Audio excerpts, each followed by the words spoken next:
Oh, folks, what's up? Sorry about that. I was having issues, some technical issues, and a lot of other issues, but nothing I can discuss.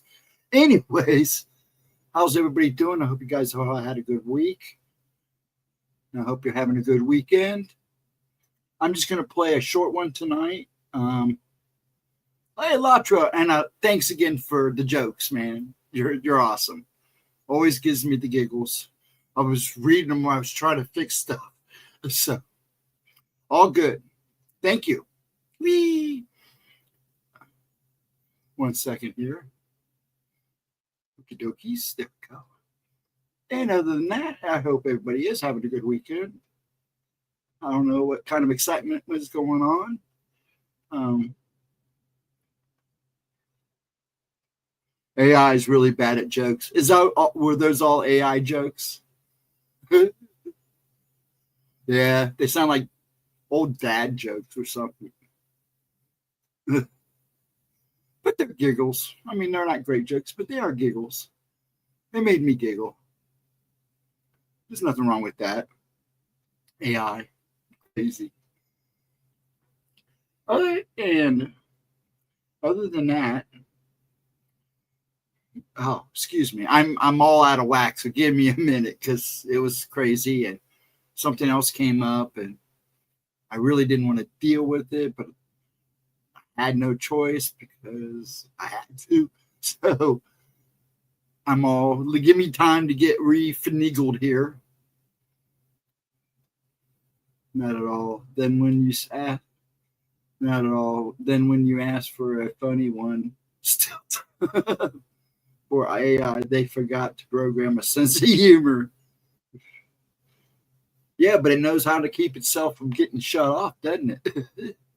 And fight for itself. Is that weird or what? I've heard that a number of times. Good old AI. Yeah, tonight we're going to do one of our missing cases. Unfortunately, it's about a little girl. And I don't know if she's ever been found. Summer Wells. And this was, she did this back 4 years ago. So maybe somebody in chat, see if she's still missing while we're doing the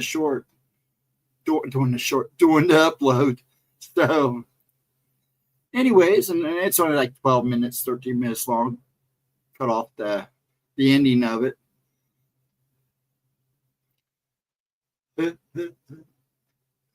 But yeah, I wonder if she's ever been found. And I might do another one after that. We'll see how time goes.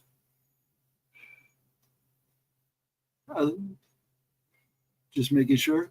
So I guess I should say hello, Alatro. Oh, Ralph, I saw your comment. Thank you very much, sir. If you fell asleep, I understand. You have a house of kids. I get it. Much love to you, sir. I hope you're all doing good. I see your posts on Facebook. I try to comment. I mean, I try to at least give you an emoji. So, and you do have such a lovely family. So, and it's always good to hear from you, sir. Always good. And I hope you're doing good and being blessed.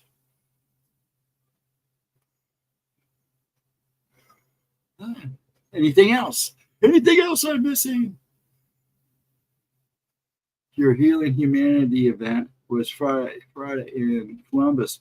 I tried to send a heads up. Oh, Friday. Since Gemma didn't stream, I think we played games for a while. She's trying to work things out and figure things out. And after that, I did some work and talked to some people I had to talk to. And it was a pretty casual night. So I didn't go far. Getting in crowds anymore. I mean, I have literally have been in and out of my car all week. I mean, every day. And I mean, the problem is it's not getting in and out of the car and driving around. It's going places and you can tell something major is about ready to happen, that there's stuff going on. The crap I'm seeing is insane. You know, for a long time, I didn't see, every so often I maybe see something following a child, but now I'm seeing more of that, and it's really unnerving, and it's hard to make it go out. You know, it makes it hard for me to go out, and but I have no choice. So you know, it's like today and yesterday I walked around with my head down because I didn't want to see. I just didn't want to see. Still don't have a regular email working. Soon, MS won't accept my prior Office license for reinstall. Really? That's wild. I wonder if it's because it's old. You know, they're picky about that stuff. Real picky about that. Why don't you just install a, what is that? iOS, like a, oh crap! Now I can't think of the name. Like Moodahar uses. I can't think of the name now. I totally drew a blank. But yeah, you don't want to install Microsoft. I kind of sometimes wonder why I allowed my. Well, the computer came when I bought it. They had already installed Windows on it, and I'm almost tempted to uninstall it. That's one of them. There's another one too. Linux. Yeah, there you go. That's what I was thinking about installing. But I have to learn a lot more before I install it, and I'm still thinking about doing it on PCs that don't need full up version. I'm using LibreOffice free. Oh, really? Hey, if it works, why not?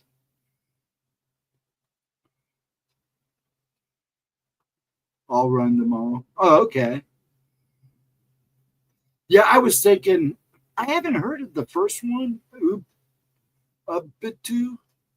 Linux is the one I'm more familiar with, but I'm not really good with, you know, certain things on it. So I want to make sure when I do flip it over, because I do want to get I totally want to get rid of Windows.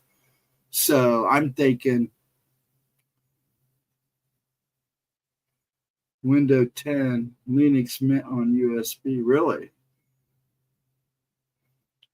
Because I don't mind Windows. It's easy, but man, there's some things I don't like that goes on in the background.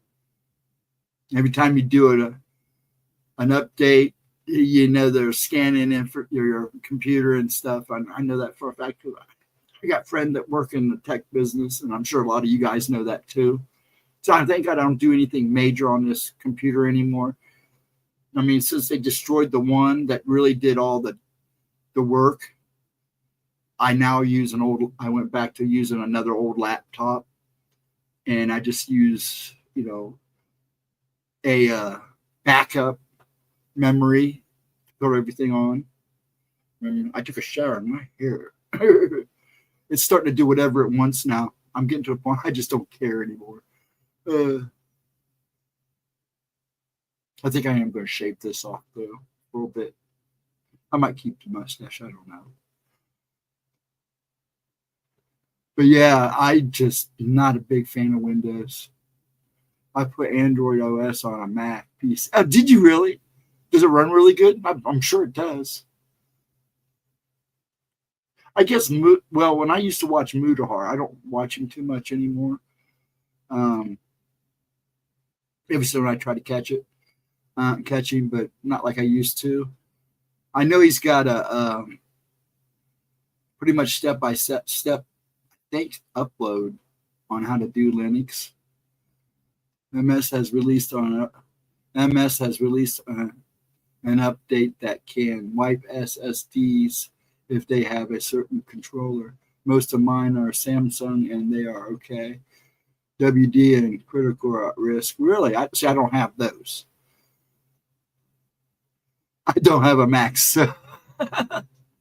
Hello, Cowie. How are you doing? Good to see you. It's a little late to see you. Well, I guess it's still kind of early there. I hope you're well. Nice to see you. I know. I kind of miss Fridays too, but she's doing it every other week for right now. So, like she says, things are going to change in September. I don't know if I'm included or not, but she says I am, but we'll see. It's all good. Yeah, I figured you were good. I figured going good. How's the weather there? Good. Long time. Good to say a long time. Did you guys see each other in another stream? I love that. I leave a stream and then run into the same people into another stream. It always cracks me up. It's like, you guys following me. Or am I following you? But other than that, yeah. So I'm just going to relax a little bit before I do the first upload. What time is it? I'm all screwed up. Like I said, there was a lot going on before I came on. So 12:14. I'll give it a little bit, then I'll start it up. I got 8 people in. If you're all ready for it, just let me know, and I'll just go ahead and run and get it out of the way, and then we'll go from there if we're running another one. Hot and sunny, 92 degrees. It's not as humid. It is really humid there. You able to come on Sunday morning at 11? I can't tomorrow. Just so you know what happened. What is going on is I have a nephew, or not a nephew. I have a grandchild that plays football on Sundays, and I almost forgot last week. But me and Dad took care of some stuff, and then I come home and almost forgot. So, and then I end up having a really good day that day because I got to sit through the whole game holding a little tiny baby. So it was nice. It was a very good day that day. But yeah, if I can make it, I'll try. I still haven't. They keep changing the time of the game. So I'm just waiting to hear back. I was also talking to her beforehand to find out what time the game was and where it was at. So she's pretty sure it's in Grove City, but that's all she knew. She was trying to find out.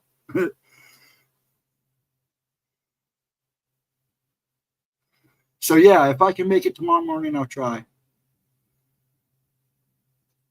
Yeah, I see. My days have been sane. Usually Sundays are my days, but lately with them, it's hard to tell. And then now that it's football season, they play on Sundays, but usually they're not until afternoon. So there's a big chance I may, if I can get up and get some stuff done. So I don't think he's planning on going anywhere tomorrow. If I can get up and get a couple things done and do it like I did last time and come in when I was taking a break, because that's what happened last time. I literally was just taking a break between taking a seat and having a breath before I went back to work. So I'm hoping. I did enjoy that. But yeah, if I can be there, I'll be there. I just can't make no promises right now, which really sucks because it's just insane. Lots going on. And what I was dealing with earlier just kind of made it even more interesting. So, yeah. So anyways, we'll go from there. But yeah, I'll try to be there. I will honestly try to be there. I tried to be there last week, but it just, and I'm not mad at him. It's all about him anyways right now. So, but I'd like to be there. I was going to show up Friday night and I didn't get a chance to. I got involved with something else. So it was like, and then when I realized you were on, it was like, dang, I missed it. And I know you're on because you usually come in at 11 on Friday nights. And I missed you today because I was out working and trying to get stuff done, in and out and running around. Oof. Heck, I got to start dinner before I go to bed tonight. Well, I'm going to get it in the crock pot and get it cooking so that way it's good and tender by the time we eat. And I'm sweating. I'll probably have to take this off. First I was chilly, now I'm sweating, but I was a little hyped up too. Equipment and technical problems last week. That's what I was having problems with. One of my problems before I came on was my camera. and it's a good camera, but for some reason I couldn't get it to connect. So I had to redo some things to find out what happened. Apparently an update failed or something. I don't know, but I got it to work, and that's all that matters. And then and that was right before I came on, or a little bit when I posted the first one. And then something else came up, and I was like, that's why I put, I don't know if I'll be late or not be here at all, but everything kind of worked out. So good. Hey, Ryan. Oh, your phone call, young man. Better yet, I'll just come over and steal your Cheetos. Look, Ryan, my hawk's here. It's good to see both of you. How you feeling, Nighthawk? I know you're going through a lot, so another story, all too well. How you doing, Mr. Ryan? How you feeling? Are you having good? And Gemma, if you're watching, please show little man tomorrow those posts that I sent for him.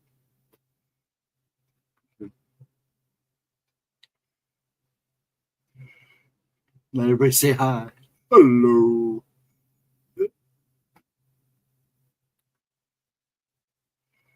Yep, we are due for another call. Put hands off my Cheetos. No. Okay, I'll go get my own bag. But you can't. I'm not going to share my pot of coffee either.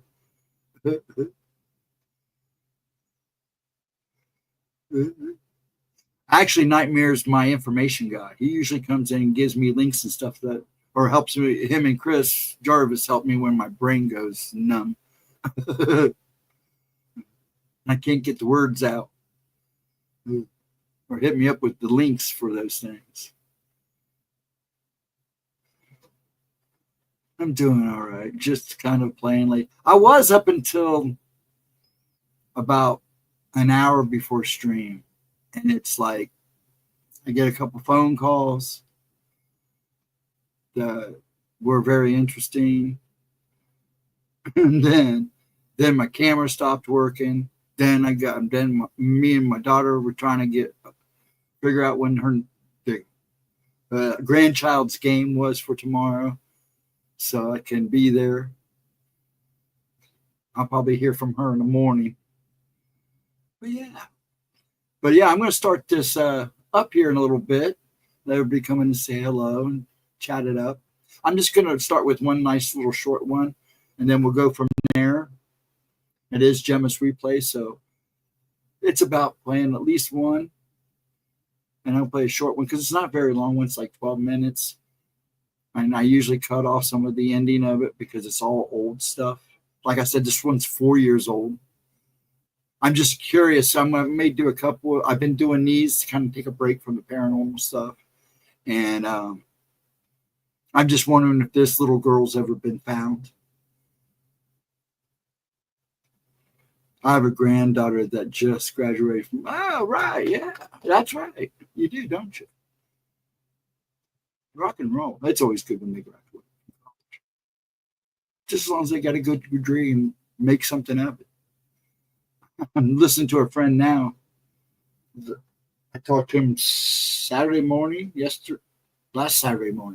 in the morning for real quick, and his daughter went to college, graduated, and mom didn't tell dad what she was all taking in college, and just to say he was kind of disappointed in the money he spent.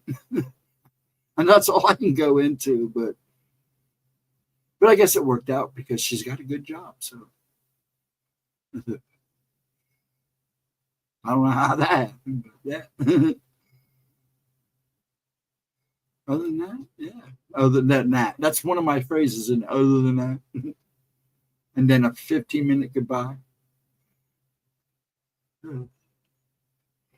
But yeah, as for the week coming up, first of all, yeah. Please, donations help. I hate bringing it up, but donations do help.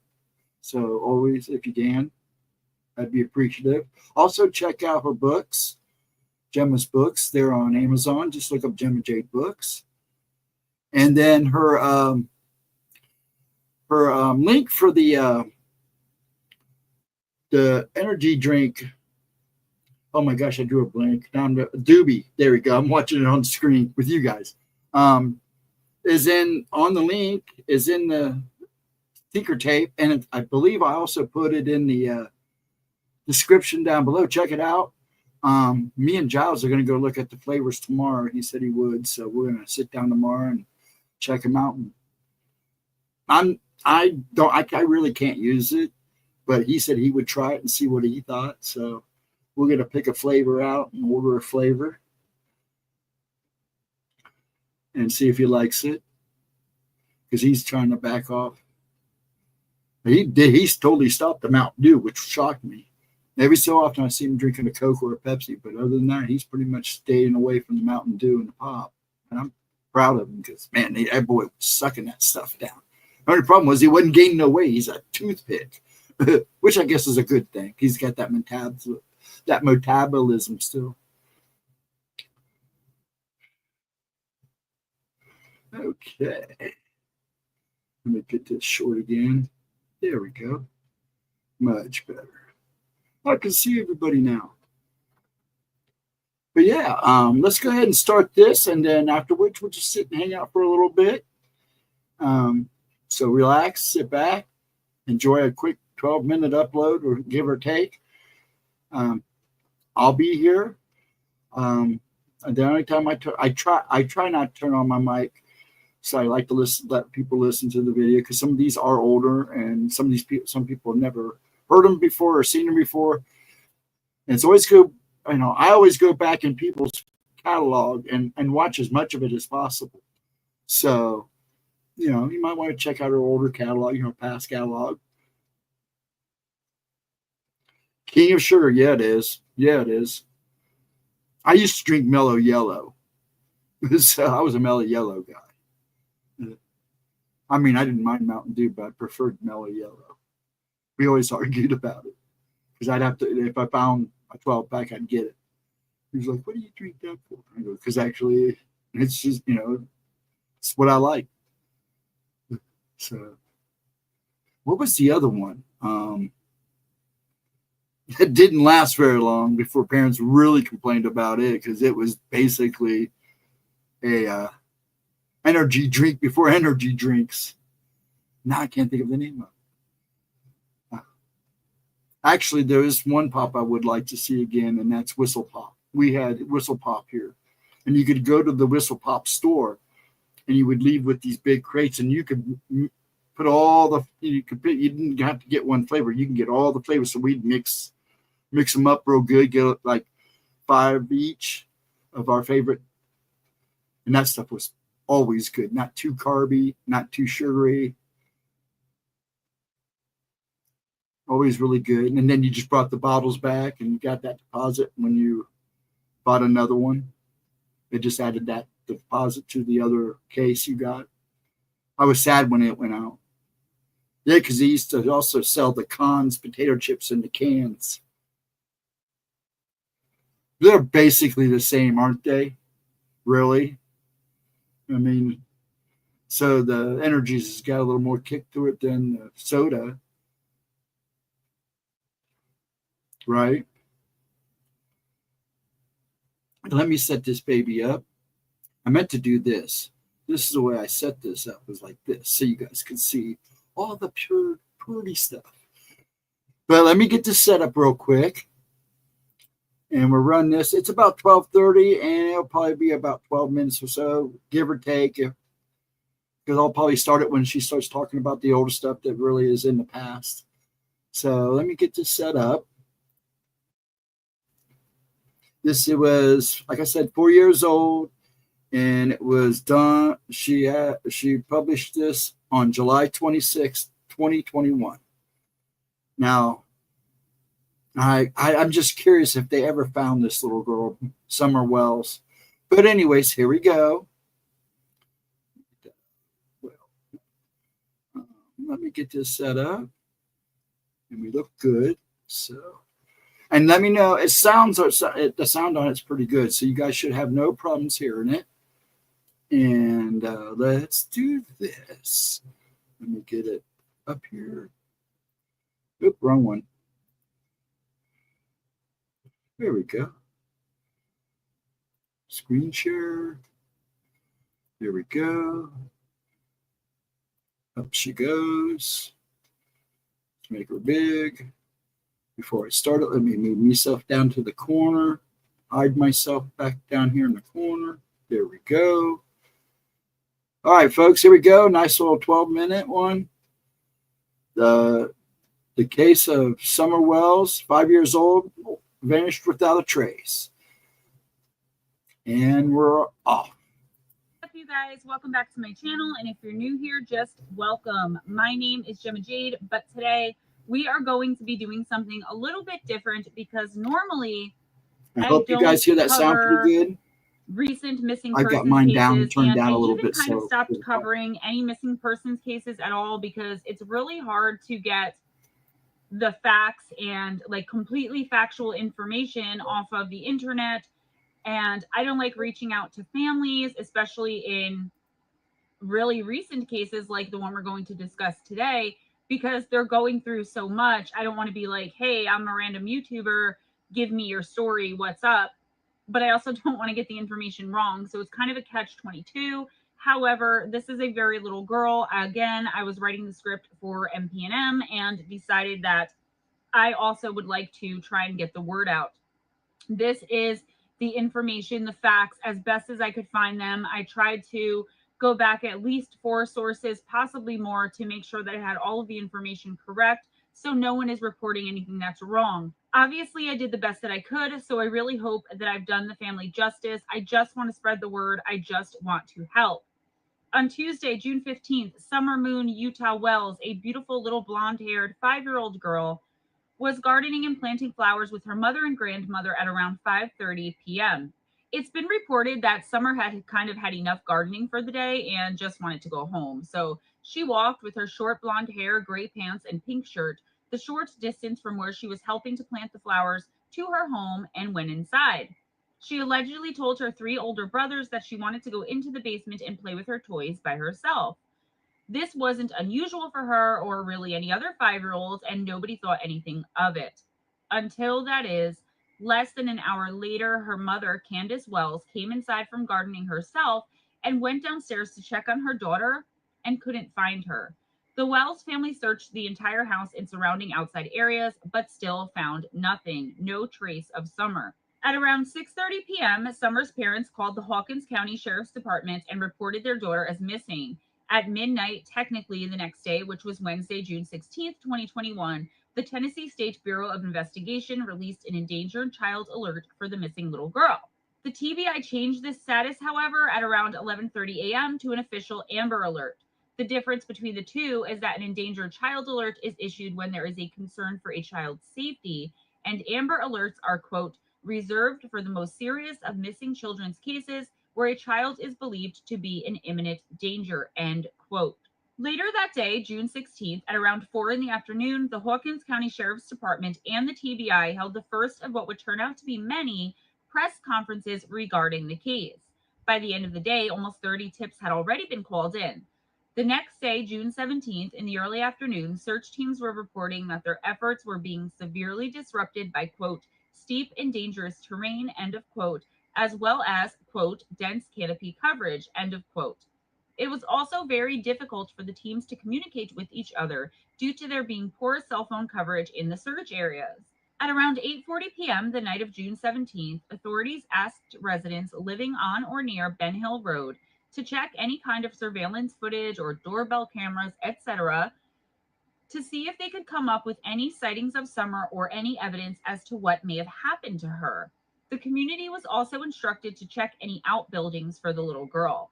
On June 18th, Summer's father spoke publicly for the first time and stated that he was at work when Summer went missing.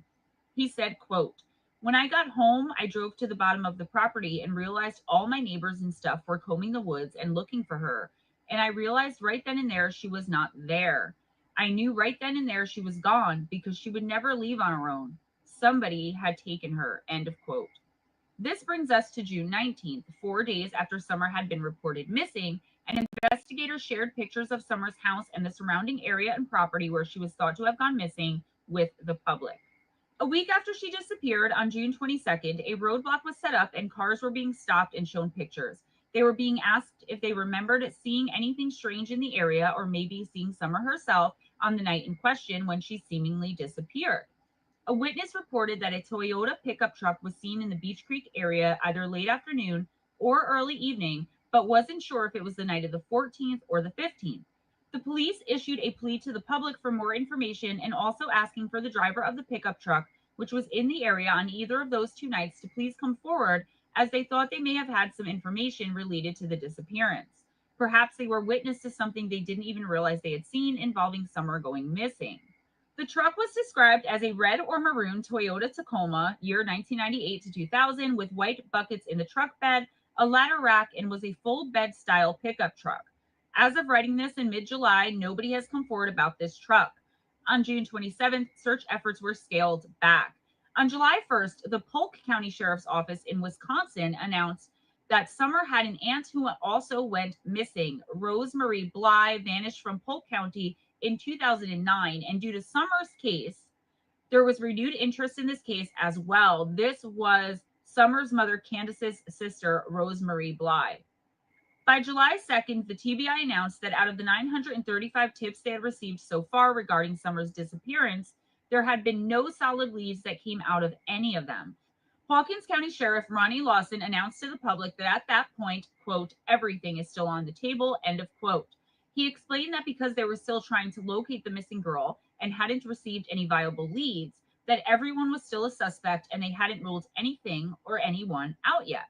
Summer's father, Donald Wells, told reporters that he and his family passed lie detector tests very early on in the investigation.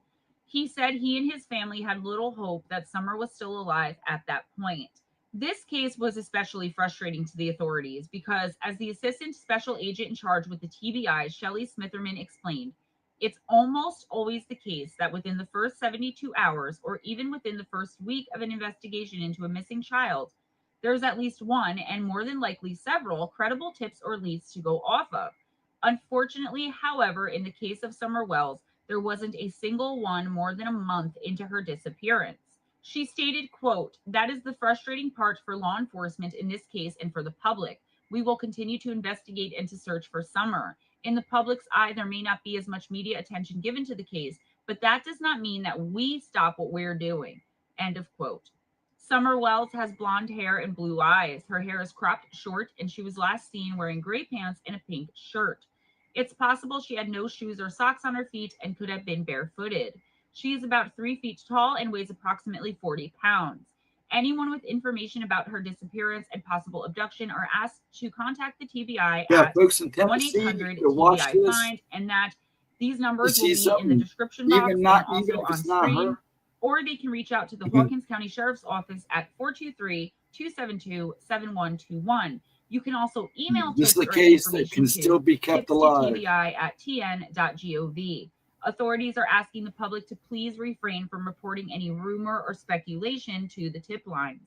They remind us, however, that any credible detail, no matter how small, could be the very thing they need to help in locating Summer and figuring out exactly what happened to her.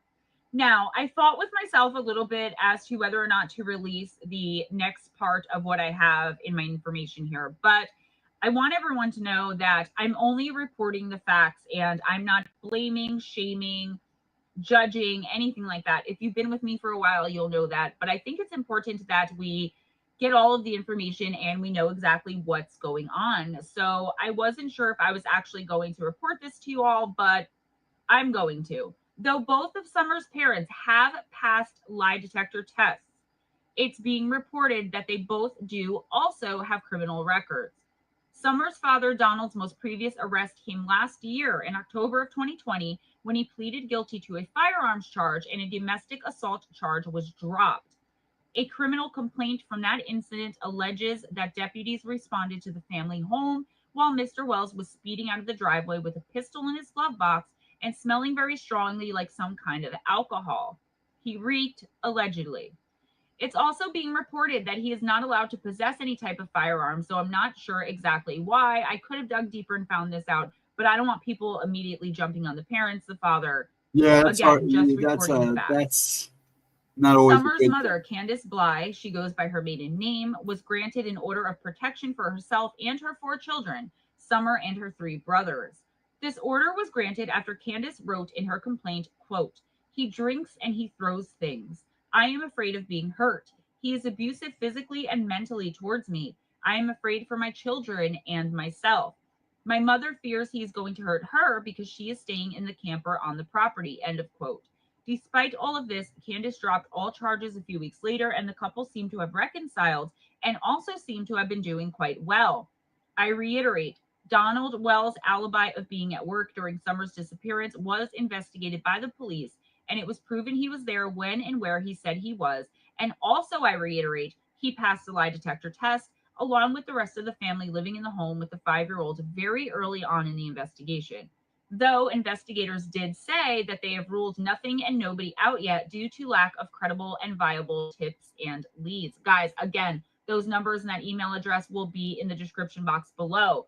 Please give this video a big thumbs up. It really helps me out. Guys, my likes are very much lower than my views, and I do worry do about that that for a little all bit. videos. If there's anything I can do to make the videos better for y'all and you have some constructive criticism, please let me know if that's what's making the likes be so low. Subscribe if you haven't already, and spread the love by sharing this video. This video is extra important that we share it. I feel weird even asking you guys to And keep like showing. this This is video and definitely, you can subscribe. It even just share feels weird this to me replay on a because it's case that's still a this very important. active A little case. 5-year-old girl just vanishes without a trace from her house. That's why I Do you know did what I this mean? one. So feel a little weird saying that. Check out the description Yeah, box really. for some important links. Justice for Caleb Smith. It's the 2-hour interview with April Arrington that Steve Stockton and I did on missing persons and mysteries. Also, our 3 live streams, Fireside Okay, Chat I can Sunday just night, stop 7 it to 8 here p.m. because it's Eastern all Time. older stuff Campfire now. Stories Friday night. And I didn't mean to do that. Okay, let me reset something here real quick. Yeah, that case is still active. So, folks, I mean, share this replay, share that actual upload, because you never know. I've not heard too many people talk about this case. That's what I've been doing. That's what I was doing earlier today, was picking out ones that I know that hadn't been, but I wasn't quite confirmed on this one. I had a feeling when I picked this one that she hadn't been, she hadn't been found, but I had to double check during the stream to make sure my information was right. And it was. So yeah, it's still a very active case. You figure it was she was 5 years old in 2021. So was she about 9 years old now? 10 years old now? Depending on when her birthday was. If she's still walking on the earth. Usually, my guess is a lot of this is, I got to be careful what I say on YouTube, but you know where I'm going. Child slavery, whatever. I'll probably get entailed for it. So I just, anyways. So I can play another one. You guys can just hang out and we can just talk. What's the scoop, guys? And the reptilians are everywhere. Who was that? I watched these videos. Somebody let me borrow these videos a few years back. And they were DVDs, and it was a collection of this guy just talking about nothing but the reptilian race. And he just had, it was like 3 DVDs full of just him just going on about this. It was pretty convincing, but he was deep into this. And it wasn't the original guy that really brought this out. This was a different guy. And I can't think of his name now. I'm going to have to, I didn't keep him. I had to give him back. But he thought I found a minstrel scene. Now I can't remember the guy's name. I can't even remember the original guy that really started talking about the reptilians.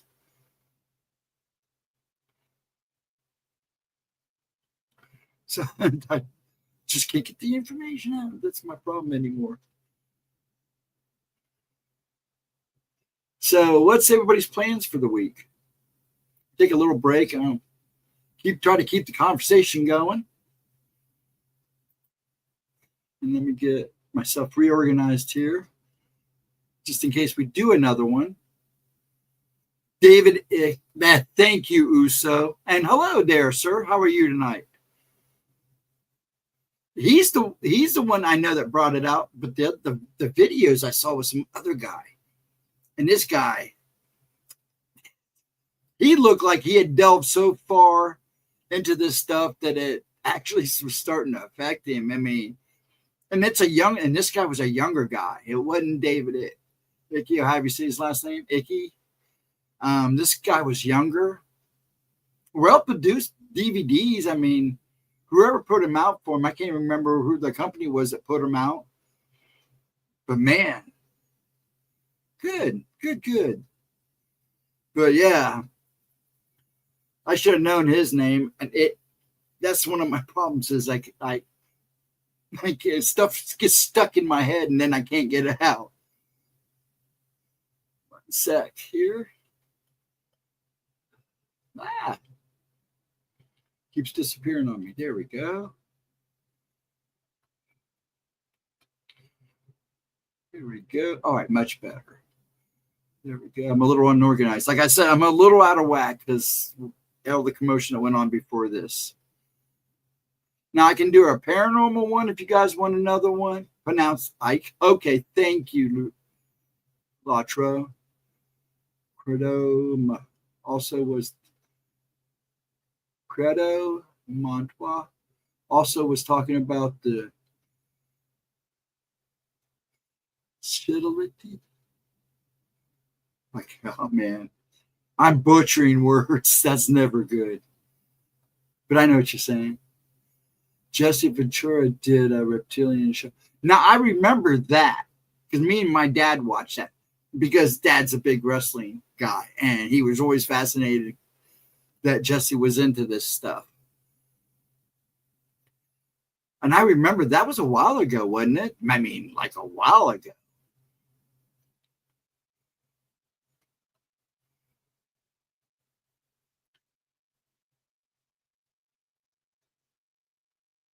Chitahari. See, you guys try to get me to pronounce it right, but you guys don't understand. It's not pronouncing it. It's just saying it. Sometimes my voice box doesn't work like it used to. Like I used to be able to speak Japanese at least decently. Now I can't even speak it without tearing the crap out of it. So I just pretty much let it go now. But yeah, I mean, you guys know what I'm talking about, which makes it nice and it helps keeps the conversation going. But yeah, thank you, though. I appreciate that. At least I'll know how to pronounce it when I have a good day, which is interesting enough as it is, because good days with the voice are kind of on and off now. Okay, if you guys want me to do another one, I could do a paranormal one or another missing case. Let me know. Pick one. Paranormal, missing. She's got some good cryptid stuff in here. Oh, well, let's just do this. I never could. Hello, Al. How are you doing, dear? I do have a reptilian and humanoids. I never could find part 1 for some reason. And so I never played part 2. Because believe it or not, I've done most everything. We've almost covered everything from 3 years back. So now I'm getting into the last 2 years. And missing, you want to do a missing one? Okay. Let's see if I can find another one. See if I can find a good one. Yeah, I like the missing stuff too. Like I said, I like to change it up a little bit. Let me see. I don't want to go too far back this time. Let's see.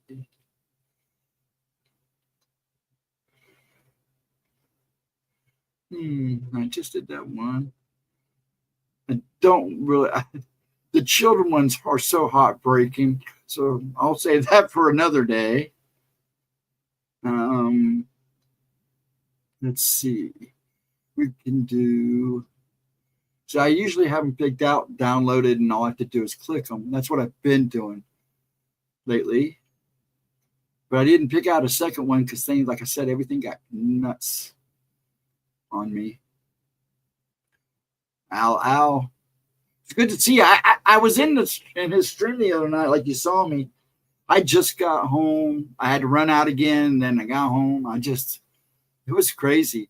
I sat and listened for a little bit and said my highs and said hello to you. And I sat and listened because I was late in there as it was. I felt bad.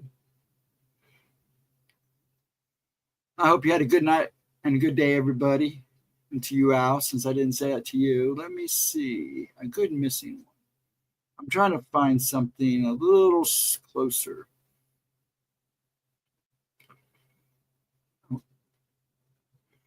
Trying to find a good missing one. See, a lot of the missing ones she did were older videos. I was trying to find something a little more up to date.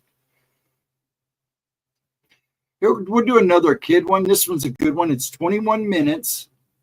I was as well, probably only 10 minutes before you, trying to save data. Oh, yeah, that's right. I forgot about that. Yeah. I can do What Happened to Bobby Bizup, and that's 21 minutes. And then she's got one that's 3 extremely bizarre, unsolved disappearances. It's short, but I believe I remember this one, and they're pretty interesting cases. So 1 for Bobby and 2 for 3 extremely bizarre ones. I'll let you guys pick. And they're both 3 years old.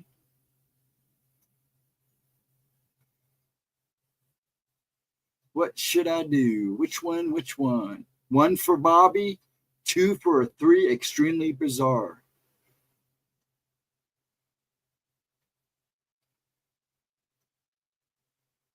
Let me know. 1 or 2. 1 or 2. Come on, guys. Let's do it.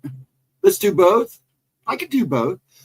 Let's do the extremely bizarre one first, and then we'll go from there. How's that sound? Because it's short, they're quick. Let me load her up. And make sure everything's good. Let me check the sound. This good sound is good. Let me get her to the beginning. She looks for. In fact, she's wearing the top that she wore in one of her shorts today. So, guys, you behave yourselves. Here we go. Oh, I didn't even clock the in there yet. Ding dong.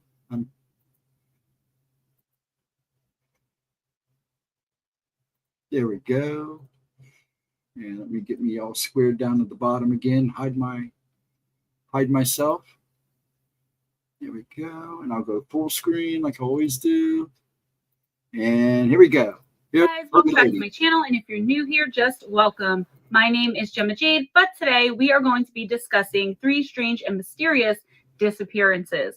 And this one is a doozy. So let's just jump right in. There are so many cases of people going missing in the woods, forests, and national parks of our world. It's almost hard to keep up.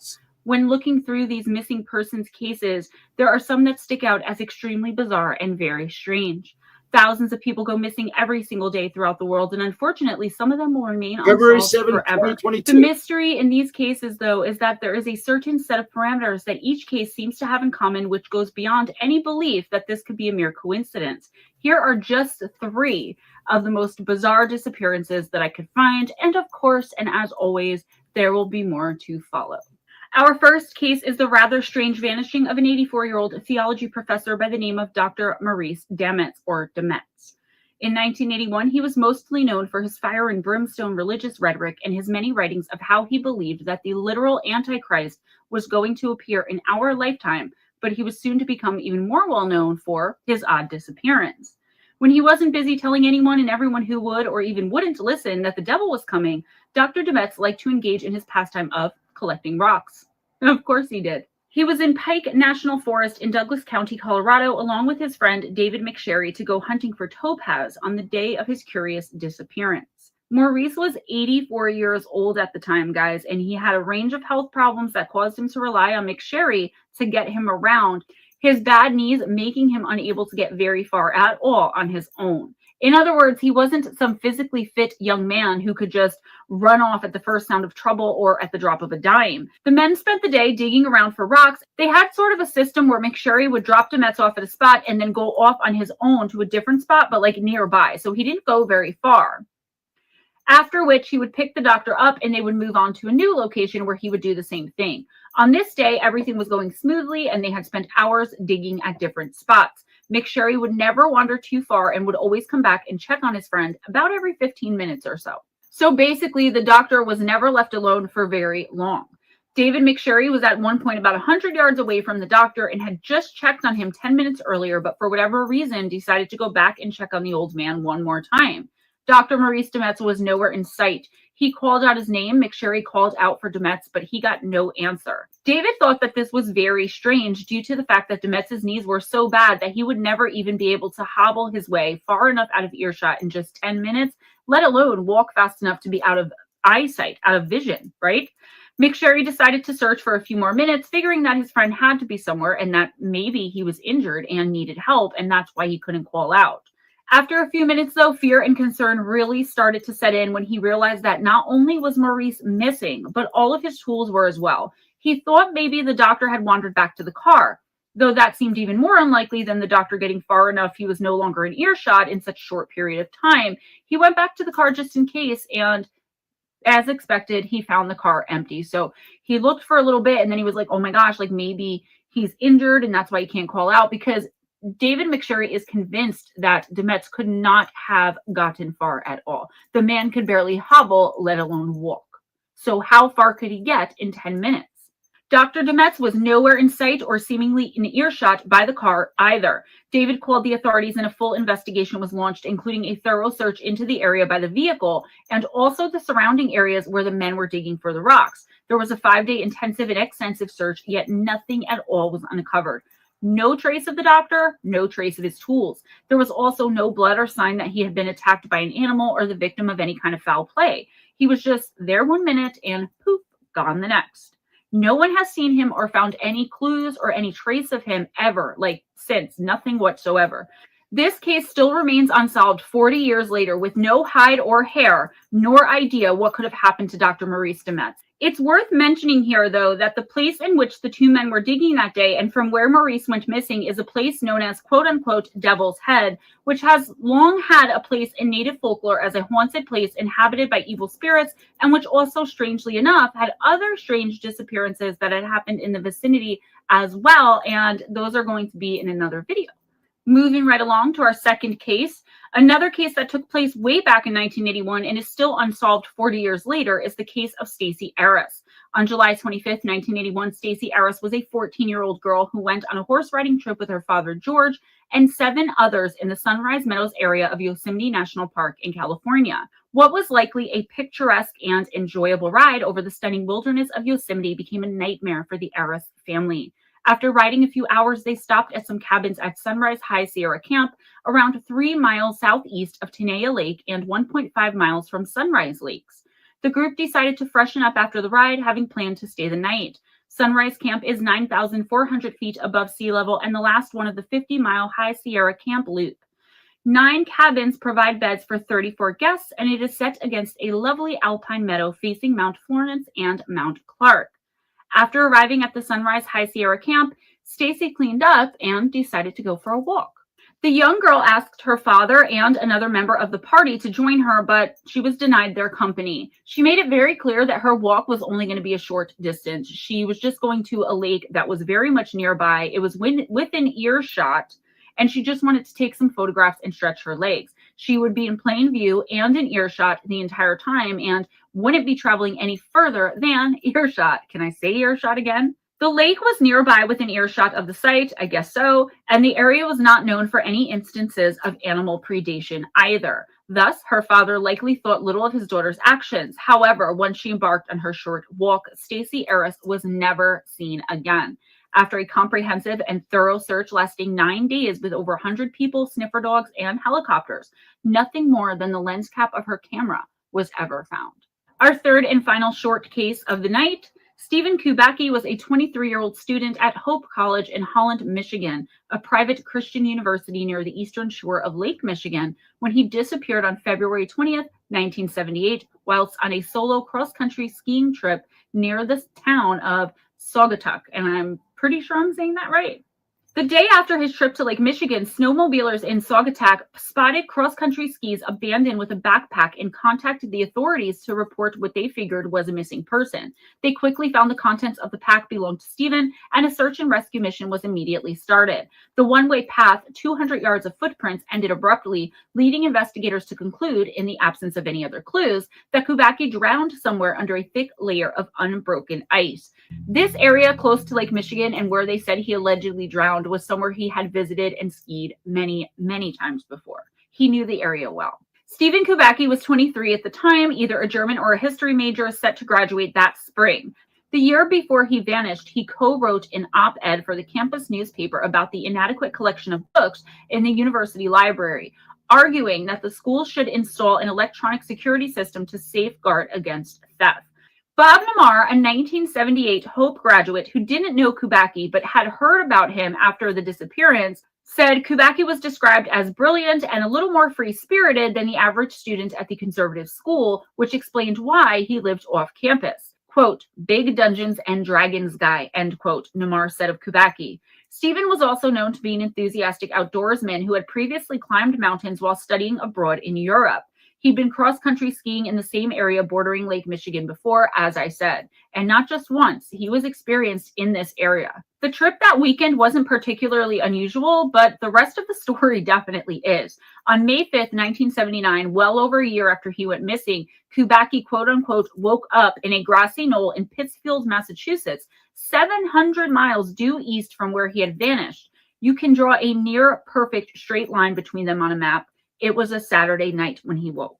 Kubacki had no memory of what had happened to him the previous 14 and a half months and said he didn't immediately realize how much time had passed until he bought a newspaper and saw the date. He found his way to an aunt's house in Great Barrington, about 20 miles from Pittsfield. From there, he was reunited with the rest of his family in South Deerfield.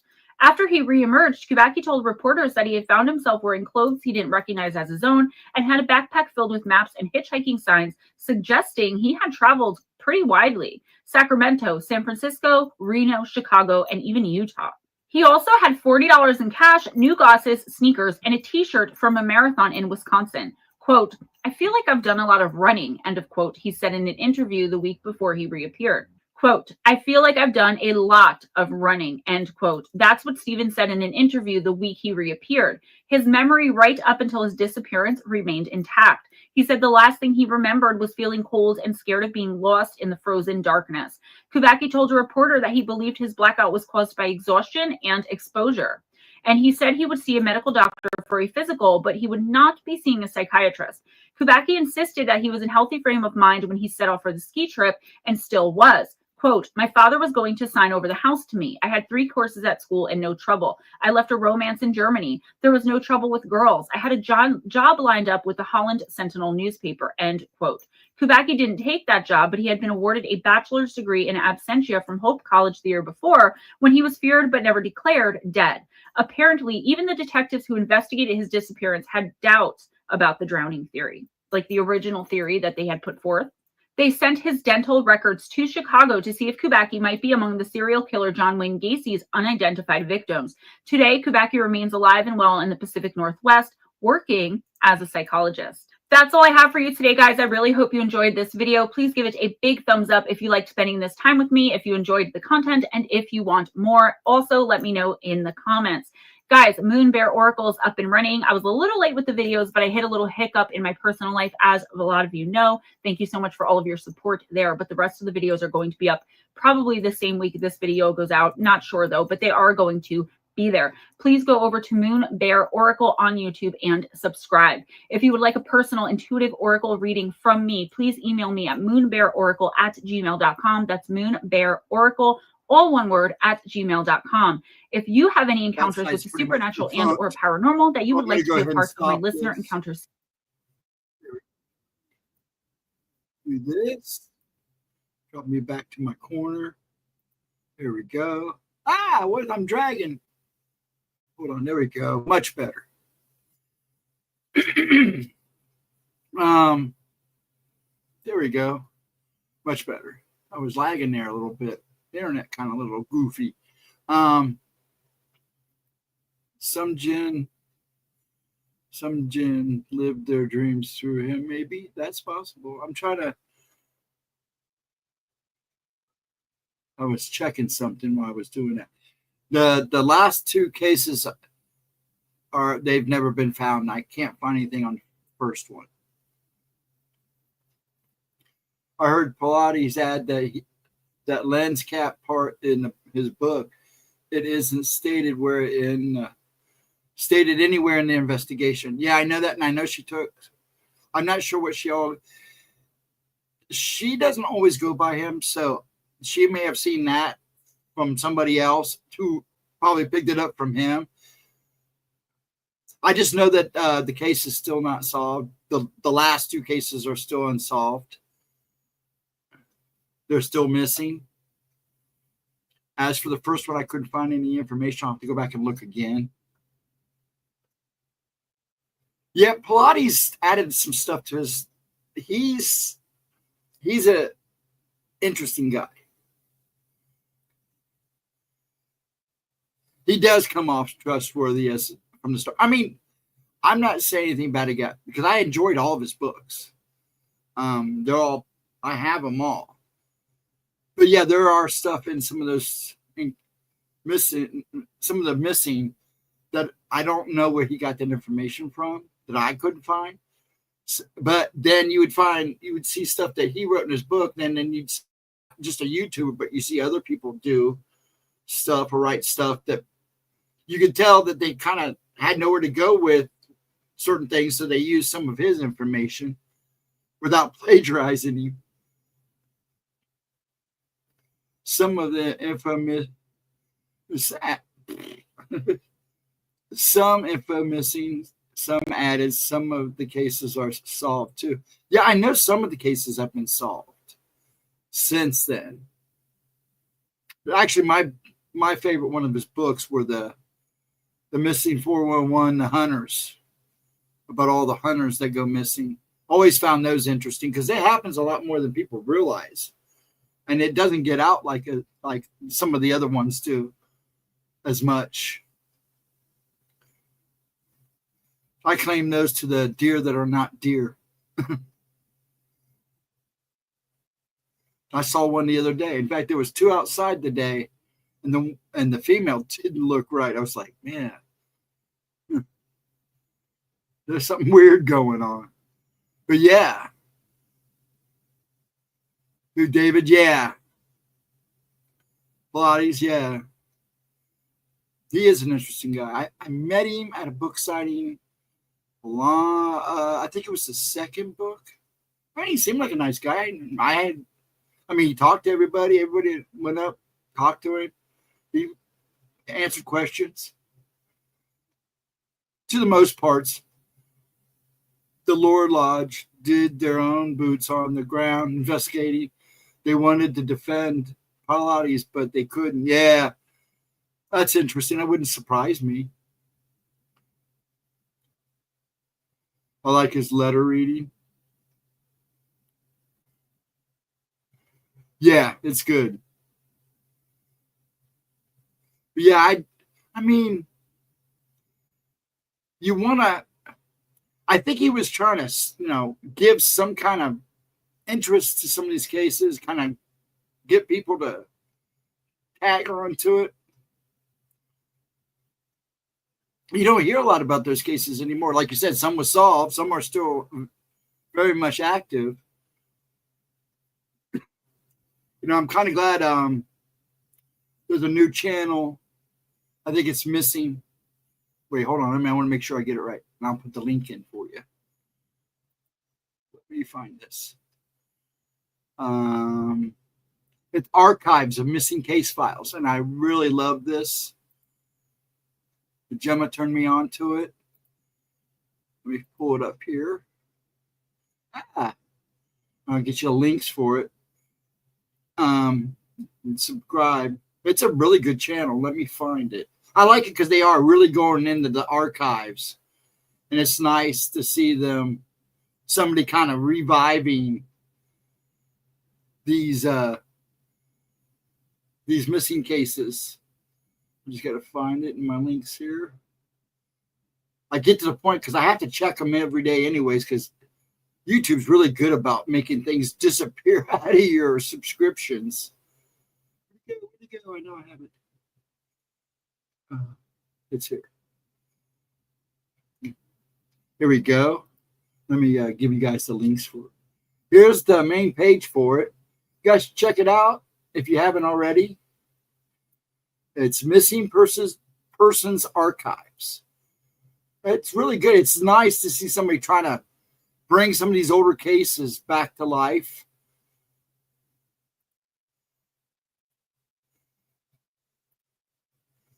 There we go. Check it out sometime, folks. Some of them are really good in depth. Some are just about what you get. They also have, doing the shorts too. And that's another thing. Check out Gemma's shorts. Make sure you live on those. But yeah, I really like this channel. Oops, I didn't mean to do that.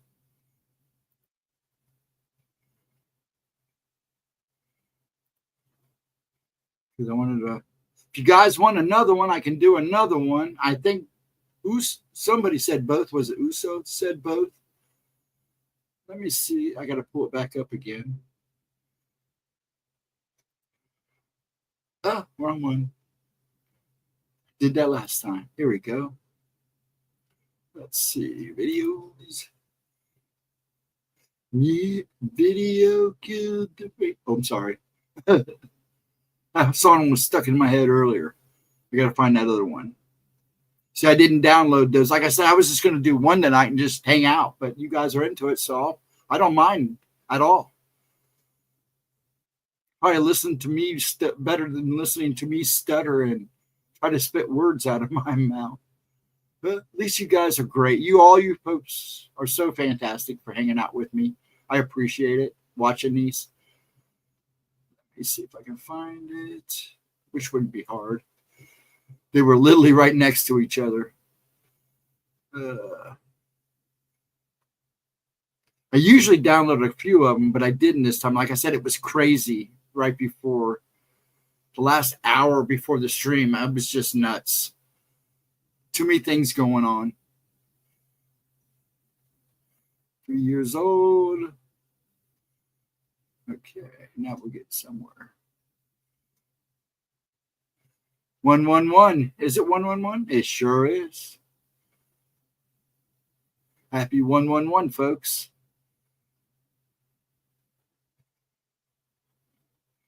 There it is, right here.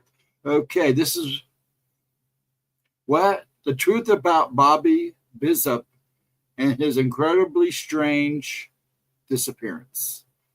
And she's got a trigger warning on this, so be ready. Let me get it all situated here. Get it right from the beginning. And make sure we got sound looks good. Everything sounds good. And I'm going to start rolling it now, okay, folks? So let's get it running. Let me get me situated here so you guys don't have to watch me flipping the screen around. Let me get her on here first. Oh, Steven, get your act together. There we go. Share, and then looks good. I'll move myself down to the bottom. Enlarge it so you guys can enjoy her more than me.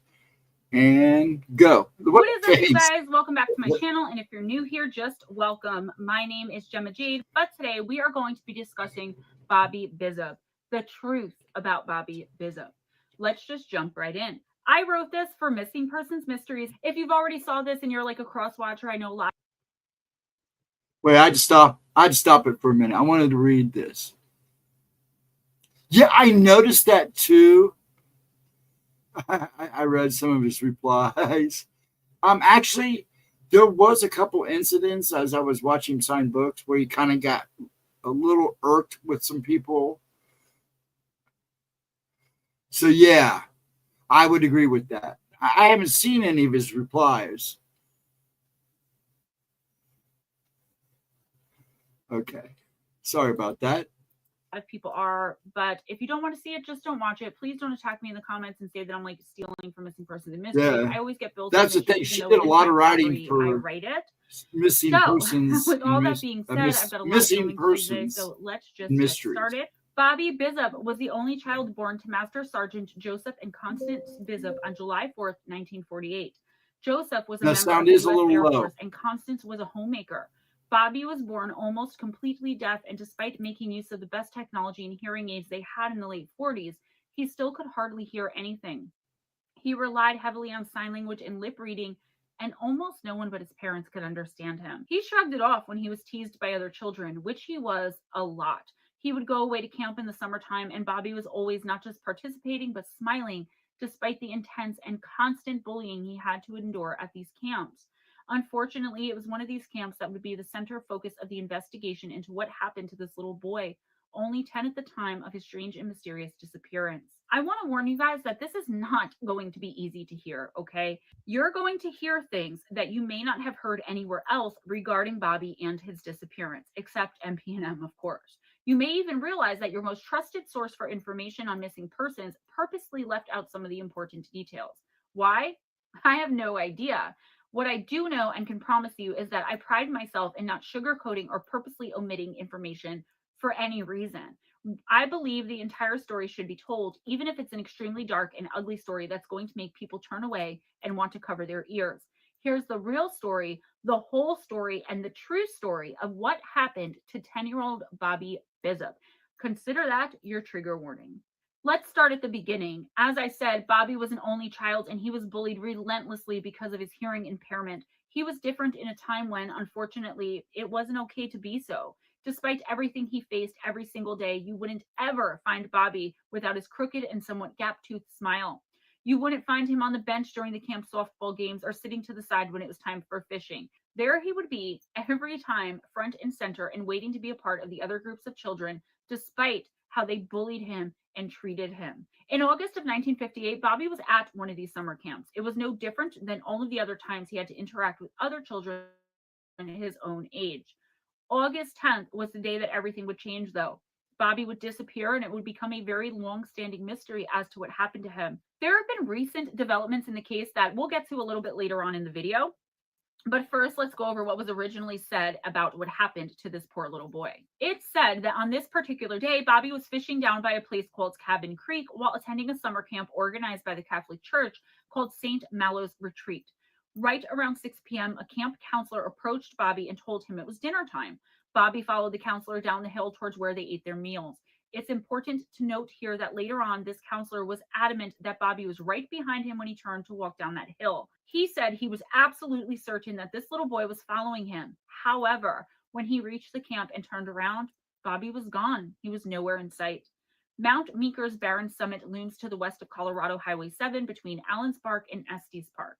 High on the eastern face of the 13,911-foot peak, tiny Cabin Creek starts far above the tree lines, cleaving a slash in the mountain as it tumbles downhill before meandering through trees as the earth flattens out on the eastern edge of the Rocky Mountain National Park. There, the crystal clear water trickles through gently rolling forest land before finally slipping past St. Catherine of Siena Chapel, the iconic Chapel on the Rock, ducking under Colorado Highway 7 and bending south. The land, from the edge of the rocky boundary to the chapel, is the home to the Catholic Church's Camp St. Malo, and it's hard to imagine a more beautiful place in the whole entire world. A headline in the Denver Catholic Register in 1957 termed it, quote, God's country, end quote. And it's easy to see why. Peaks that seem to reach the heavens themselves, forests you may otherwise only find in a dream, and babbling brooks and quiet streams where you can go and relax and feel at one with nature, and depending on what you believe, at one with God himself. Generations of schoolboys spent summer after summer at this very spot. They would swim and shoot, hike and camp. The boys will be boys, quote unquote, mentality was never more fitting than those summers these young men and boys spent at this particular camp. At least that's what everyone thought was happening at this place. Just a wholesome good time and a place where young boys could let loose, make friends, learn about the Lord, and truly be themselves. The summer camp closed in the early 1980s and the property was converted to a retreat, a place visited by Pope John Paul II during a break from World Youth Day. The landscape and buildings have changed dramatically since the days of the summer camp where Bobby Bizzop disappeared, but remain very clear in the minds of most of the thousands of boys who have come and gone from its cabins and woods, thousands of them or more. While most of the members of the long-forgotten camp have nothing but fond memories and happy thoughts when Camp St. Malo comes to mind, there's a deep, dark secret that was exposed by the boys, all men now, who have come forward, who have the complete opposite reaction when being shown pictures of or even at the mention of those summer camp days and nights. In order to understand this history and also perhaps to understand why Bobby's disappearance was never thoroughly investigated, because it wasn't, in my opinion, allegedly, we have to start at the beginning and understand how this camp came to be. So bear with me, let's do it. Beginning in 1915, the Reverend Joseph Bassetti began taking members of the Cathedral High School Choir and altar boys on camping trips to the land east of Mount Meeker. He was inspired by the biblical phrase, quote, "Upon this rock I will build my church," end quote, and the church was donated to the Archdiocese of Denver. In 1934, a scattering of buildings had been erected and Camp St. Malo was born. This is an The interesting chapel case. that greeted the visitors went up the following year, and by the 1950s, the camp was an extremely popular destination for Catholic boys in Colorado. Back in those days, there wasn't much oversight in regards to what actually went on at a place like this. No mandates for yearly check-ins by the people funding or running it, and no safety guidelines for activities or background checks on any of the workers. A boy could almost literally do anything he wanted. A hiking and camping program met twice a week to trek the high peaks and visit the glaciers in Rocky Mountain National Park. There was basketball, handball, tennis, and badminton courts, as well as archery and rifle ranges, and a craft shop where boys could construct model airplanes and take on other projects. Cabin Creek and Beaver Ponds in the immediate area beckoned the boys on their fishing rods. Over the years, a routine was eventually established, and things seemed, at least from the outside looking in, to be running quite smoothly. Camp St. Malo was an absolute success. The Denver Catholic Register hyped the camp incessantly with endless stories about the wholesome fun that awaited boys there. One story even reported that, quote, "Big, tasty hamburgers are a welcome sight to any growing boy, but when they are cooked outdoors over a big fire where cool mountain breezes can add more flavor to the burgers, then there's no holding them back," end quote. Back in 1958, the fee was $38 per week, which is approximately $366 in today's money American. And if you wanted your son to be able to get some horseback riding in, it was a few bucks more. Reverend Richard Heiser took over as the camp's director sometime in the 1950s, and Reverend Bassetti was no longer able to hold the title. His nephew shared some fond memories of his experiences at the camp. He went every year as a boy and practically gushed as he recounted these memories later on when the camp's wholesomeness came under scrutiny. He said things like, quote, "It was freezing cold. We'd be really cold. We hadn't eaten yet. We would have hiked all night because we would leave at 2 a.m. So I remember that ritual, and I remember being there a number of times for those twin sister hikes," end quote. He talked about how his nose had bled profusely after he tried boxing, which was also one of the many sports offered and taught by the camp. Reverend Heiser would say mass as the sun rose up every single morning. Most, if not all, of the counselors at this camp were seminarians who were studying for the priesthood. As the younger Richard Heiser shared his fondest memories with a smile and a laugh, there was one memory that stuck out for him above all the rest, a memory which made a smile slip right off his face and the laugh fade from his voice. It was the memory of a boy named Bobby Bizzop who was visiting the camp for the second time that year, as it was only a week at a time for most of the boys due to the price being a lot back in those days. A boy who had visited 3 times the year before, a boy named Bobby Bizzop, the only son of Master Sergeant Joseph Bizzop, who was disappeared seemingly into thin air and without a trace, who everyone thought was perhaps swallowed up by the mountains themselves because there was no other explanation. The search for Bobby extended across 4 days with an estimated 300 people searching over 16 square miles. The search included airmen from Denver's Lowry Air Force Base, where Bobby's father was search was stationed. only 4 Bloodhounds days. searched the woods, and skin divers searched the heavier ponds. The search extended up Mount Meeker to approximately 11,000 feet and 4 miles in each direction.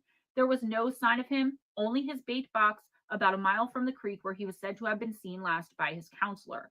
The camp director made multiple statements, always proclaiming how sure he was that Bobby was, quote, just hiding, end quote, and that he would eventually emerge when everything settled down. He thought that perhaps all of the attention and authorities around may have scared the boy, who maybe had been playing a game of hide and seek, trying to scare his counselor, and that it had gone too far now that the police and so many other agencies were traipsing about trying to find him. Perhaps he was just scared he would get into trouble. Or at least the director made it clear that's what he thought. A vacationing physician claimed to have seen Bobby walking the streets in Estes Park, 15 miles north of St. Malo's. Clerks in an Estes Park hardware store also reported seeing a young boy resembling Bobby, even tried asking him questions, but he failed to respond, pointing to his mouth and ears, and quickly left when approached. This means death. I think it's this, can't speak, can't hear, can't speak, something like that. So I guess that's what they were alluding to, that this was possibly him because he was using sign language. In my opinion, come for me if you want. It wasn't until almost a year later, on June 6, 1959, that any clues were found. 3 camp counselors from St. Malo's, including one who helped lead the original search for Bobby, came across part of his hearing aid, scraps of clothing, and some bones, all later confirmed to be little Bobby Bizzop.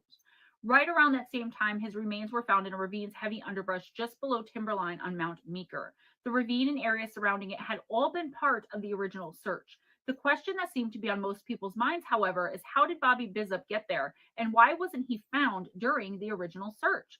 Bobby Bizzop disappeared while heading downhill to dinner, allegedly very close on the heels of his counselor the whole time, yet was found almost a year later, 3 to 3.5 miles away from camp and 2,500 feet up Mount Meeker.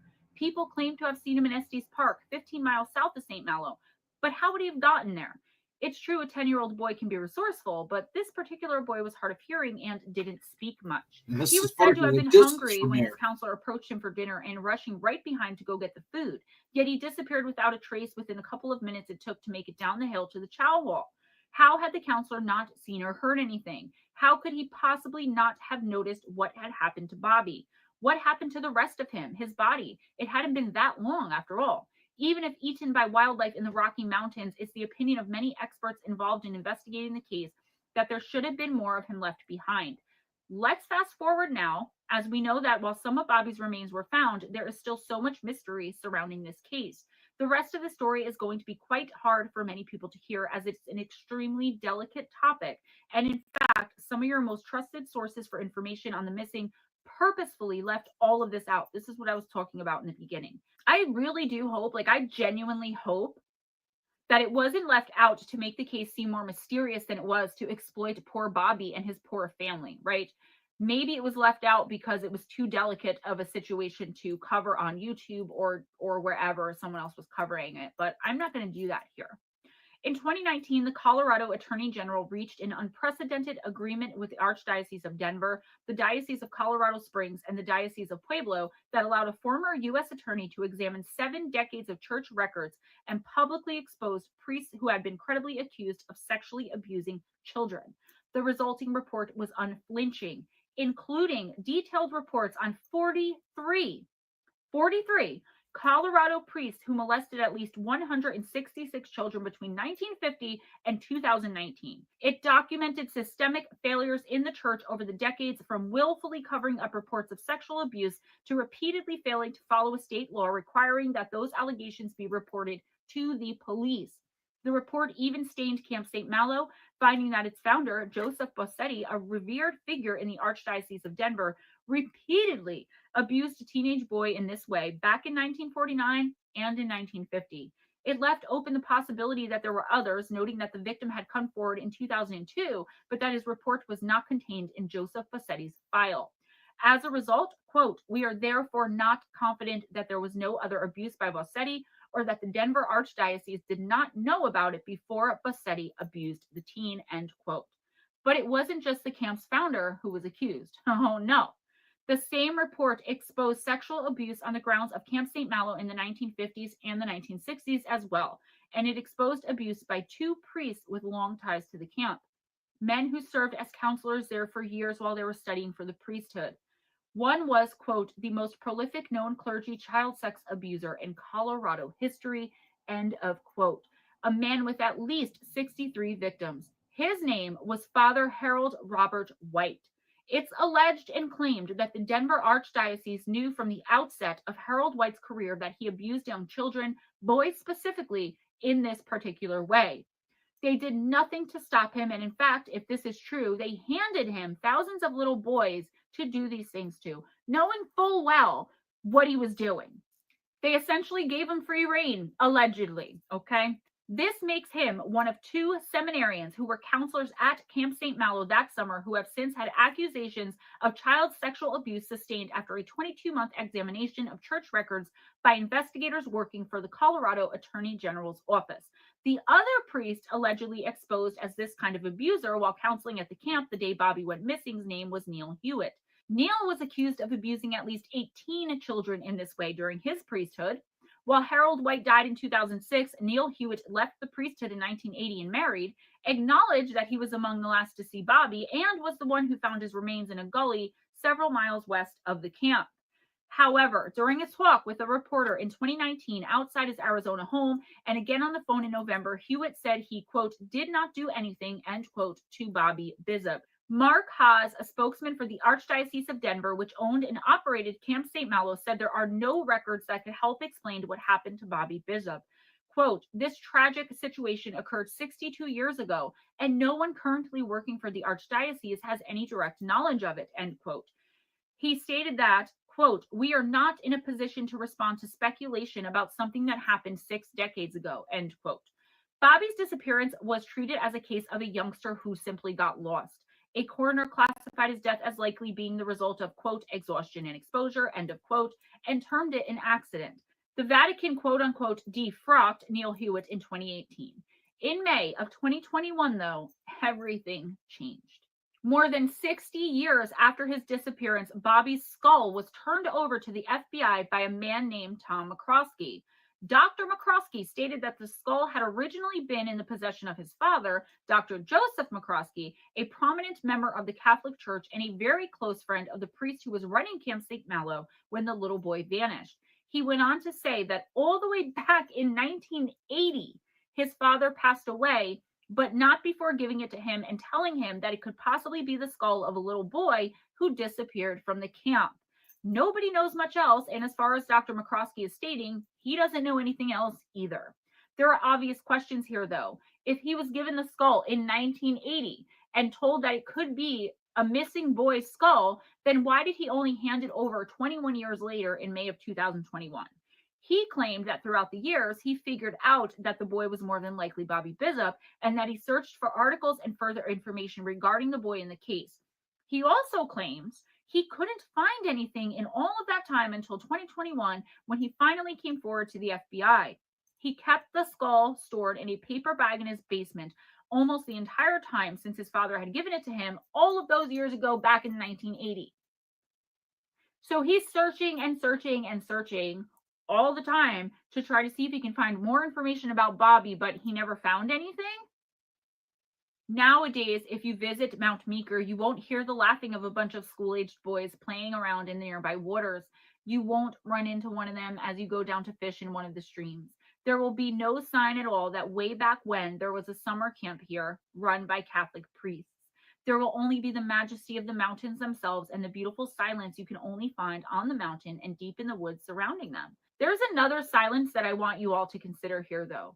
The silence of the Catholic Church, as it's alleged they kept those priests and seminarian secrets through all of those years, all of those boys. The silence of the doctor who, though he had the knowledge of a little boy who allegedly went missing without a trace on his way home to get some dinner, chose, or at least that's how it seems, allegedly, to keep that secret to himself for so many years as well.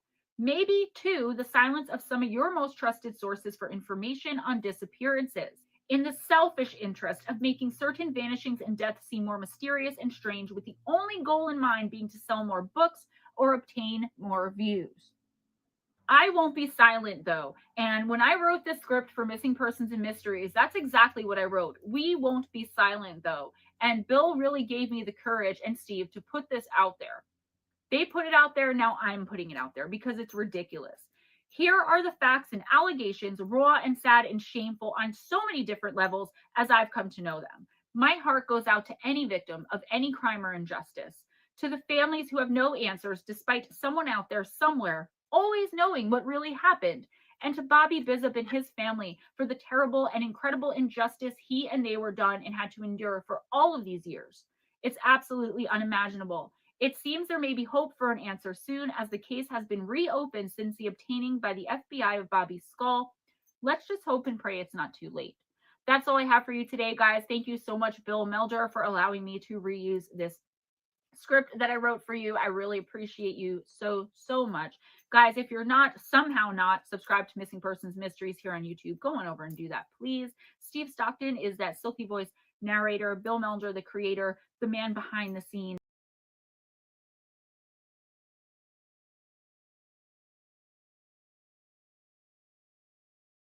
Yeah, it's a messed up case. I cut that off because the other things. But anyways, yes. I listened to the Russian guy who's a witch, that talked about the Catholic Church. It is so shocking. Oh, don't get me started. And the fact is, there's a lot of good Catholics out there, but some of the stuff that goes behind those walls are pretty messed up. It's one of those things you don't want to be true, but yes. Yeah, because, they're men of God, but they don't act like men of God. Well, not all of them, because there are good priests out there. I know a few, So, plus I have a neighborhood. I'm in a neighborhood right across the street from a Catholic church. I've got a house of nuns that live around the corner. They're the sweetest ladies. Most of the guys I grew up that went to church, went to school there too.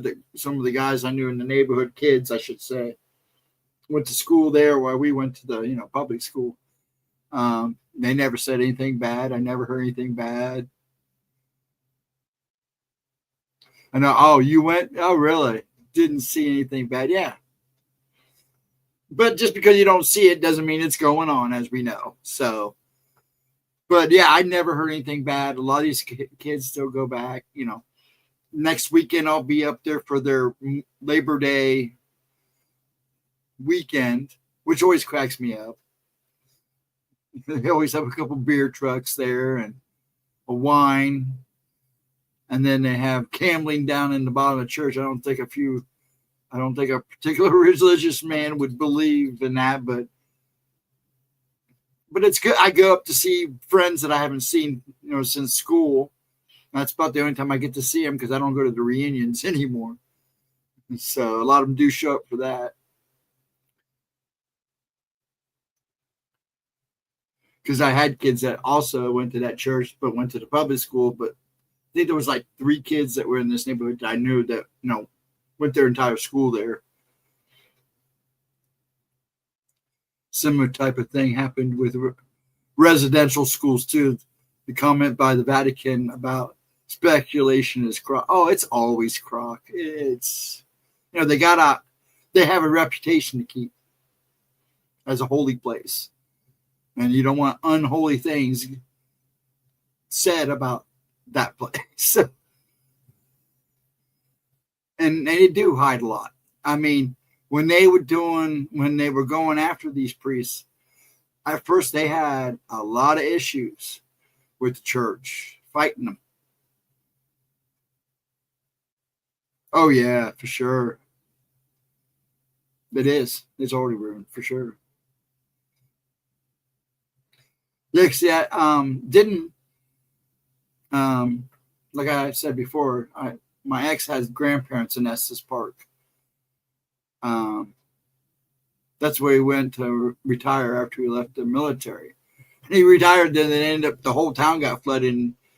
And as they were building, he rebuilt the water plant and helped them rebuild a bunch of other stuff. So the water plant's named after him. But yeah, that was a big story in that town. And it still is to this day, because people swear that they were seeing him in the town. I'm sure most of those people are probably gone by now. You go there now and it's not like anything it was when I was going there with the X. That town, that Estes Park has grown so much because of the Stanley Hotel.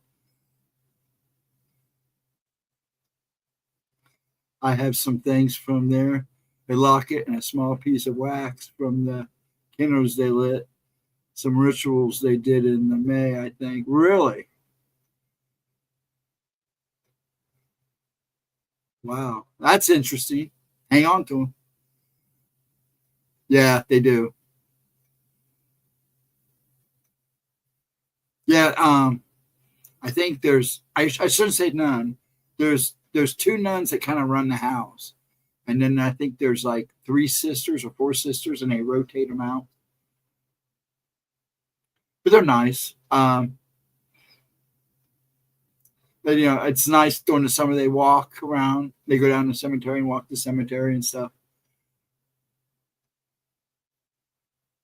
I found it in a jewelry jar at a thrift shop. Really interesting.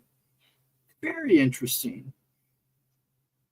Sounds like somebody was trying to do something with a curse, you know, bottle it up or however. I don't dab in that stuff, so I couldn't tell you. Gemma's not here to correct me, so. But I know that's one way to create a curse, or to block one, or stop bad things, or to start bad things. I have some Freemason stuff, Old Fellows, etc. Really? No, not a spell jar. Okay, thank you for correcting me. I appreciate that. Yeah, the guy behind me who passed a while back ago, real good friend of my pa.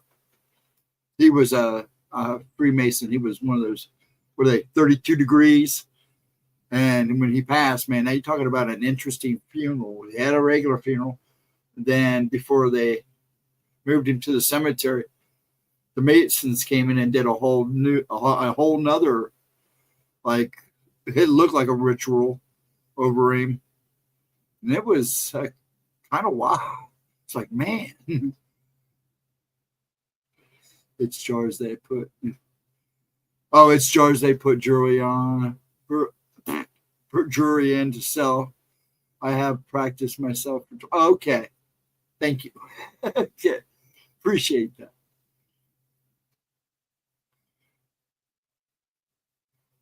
I'm having bad service all of a sudden. I've been watching. That's why I've been messing. I finally hooked everything up, and I got some things going on my other screen.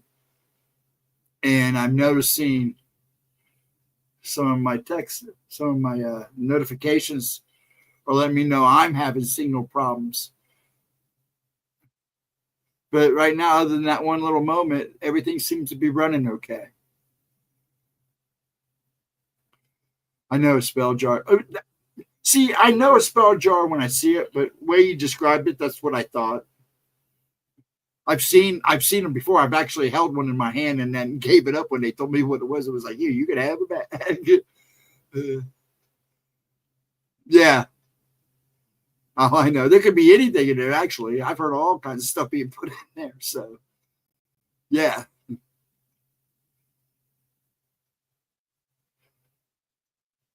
That's why. I didn't know. Practicing myself for 20 years. I'm a Dragons. So I guess that would make me a friend of yours. I don't know. I've heard from the tales I've heard.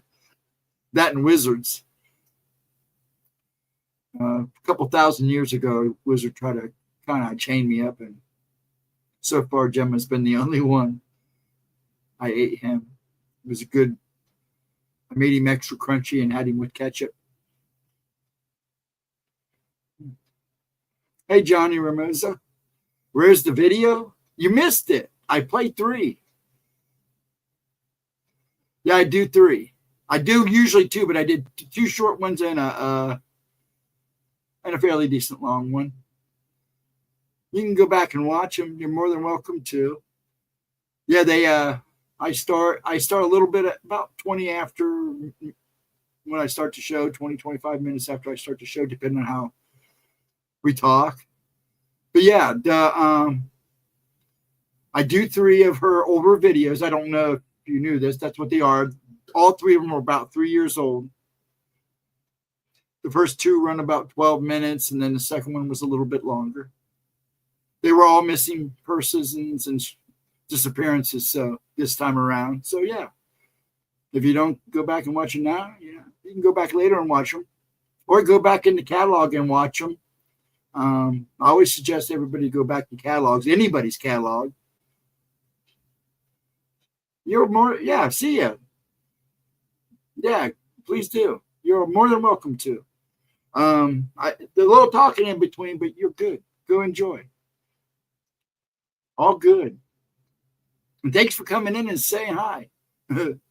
Where's the video? That to me is a hi, so that's good. Thank you. And thanks for the view. But yeah, they're go about 10, 20 minutes into the stream and you'll see it pop up. So thank you. And make sure you leave a like too. Love you too. And I appreciate you. Gemma does too. Things will be changing up in September, so we'll see where she goes. I've made a joke at the beginning because I don't know where I'm going to be at in the beginnings, you know, when the change is made and how much involved I am. But hopefully I'll still be around. If not, I may do something on my own. We'll have to see. I'm thinking about, you know, I still got 2 videos sitting that I've been holding on to. I was going to dump them on Rumble, but I may just wait and do everything over there. I might do it over here, then go to Rumble, do live streams.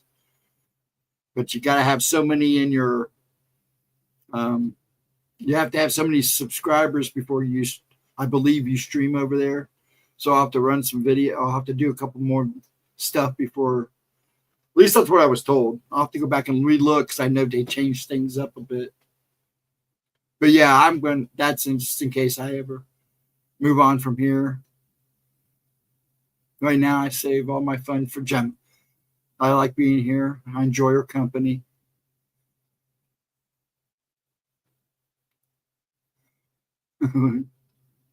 I went by Phoenix. Oh, did you really? I wanted to speak to the person. I've seen them in here before, I believe, or in her streams. So Phoenix. I went by Phoenix. What an interesting name. It kind of fits you. And I don't even know you, but just this much.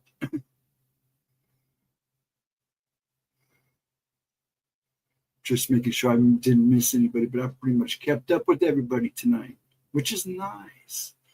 Yeah, that last one, I hate listening to that one because I know stories too that kind of go not with that particular story, but has to deal with the Catholic Church, not from around here, but from other people. And I've heard some really weird stories and kind of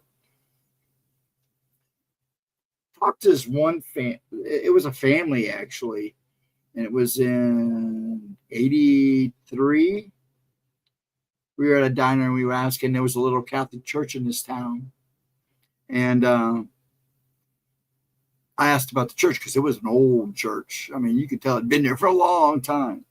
And she goes, oh, yeah, that church has got a history. And I go, oh, really? And she goes, yeah. Not too many people talk about it. Not too many people speak of it, but it's pretty haunted. It's got some really weird stuff that goes on.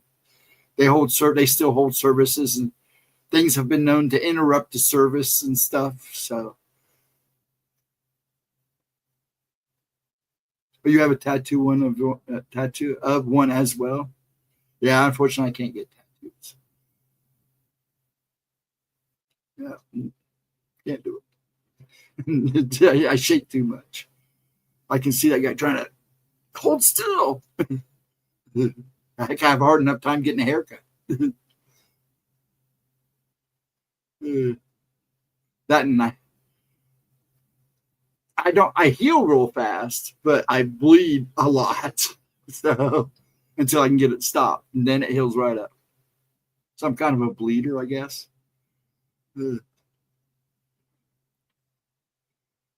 But I see what I put a barber through, so I don't think I can put it through a tattooist through that. There's no way. Because I have a hard time sitting still, even when I'm asleep. So, what time we got? What time? Walking gusher, yeah, basically. Yeah. Oh, it's only 10 till 2. Give you an epidural to get it done. Actually, it was suggested that they knock me out. I'm not a big drinker, so I wasn't going to drink. But I just passed. I'm okay. I don't need one that bad. But yeah, I feel bad for my barber some days, because some days, even when I take meds before I go, so I won't sit there and drive him nuts, I still end up driving him nuts, because he's like, dude. I'm like, dude, just deal with it.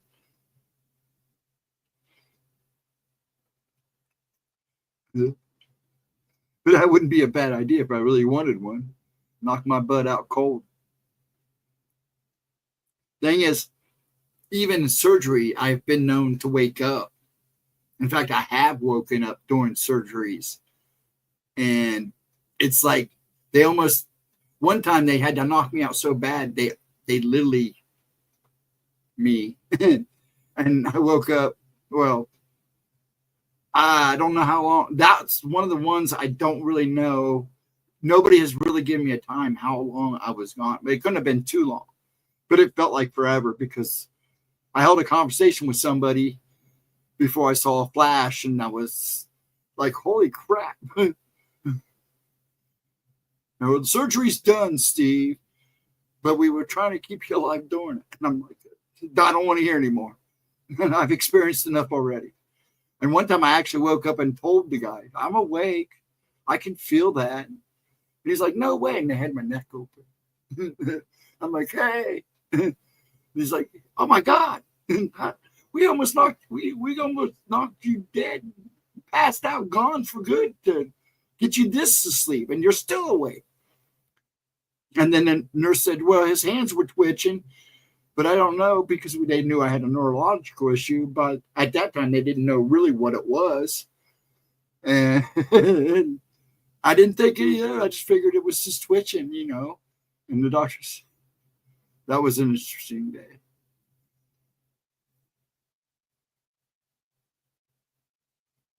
That's what I said.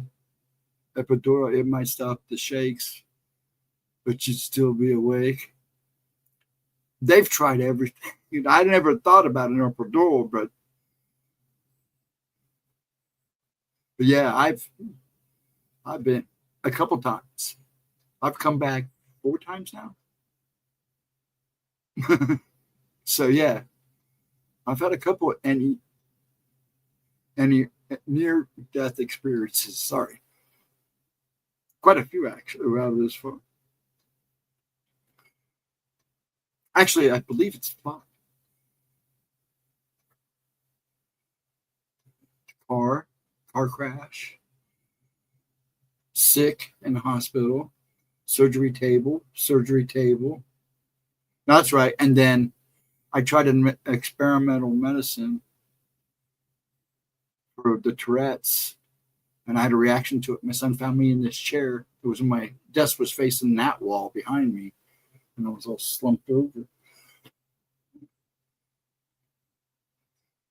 They didn't tell him that I was already gone when they came in, but they jacked me a couple times, and it looked like I'd come back. But I don't. I remember talking to somebody the whole time. Actually, I know who I was talking to, because it seems to be the same entity every time.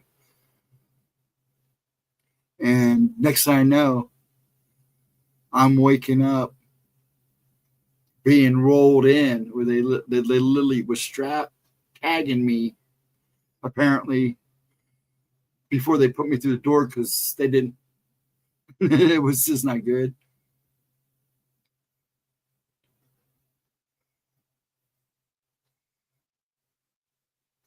You should talk to Ekam Hara He was in Project Phoenix in Montauk.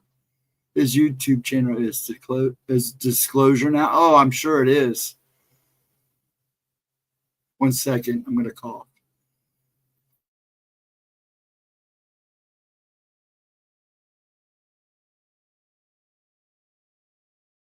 Okay, much better. I never heard of him. He was in Project Phoenix in Montauk. Oh, really? Interesting. I've never heard of him. Yeah, a lot of those guys I know that went into that stuff are into the disclosure thing now. I found the symbology of the Phoenix in that one down movie when she annihilates the blue guy in the biblical kind of way. Okay, yeah, okay. Now I know what you're saying. It's clicking. Yeah, the biblical kind of way. There's a couple of them, actually. X-Men, yes. Phoenix. Yep. It took me a minute. Yeah, I was never a Marvel guy, but I do know what you're talking about. I'm a DC guy. But yeah, I kept up on that.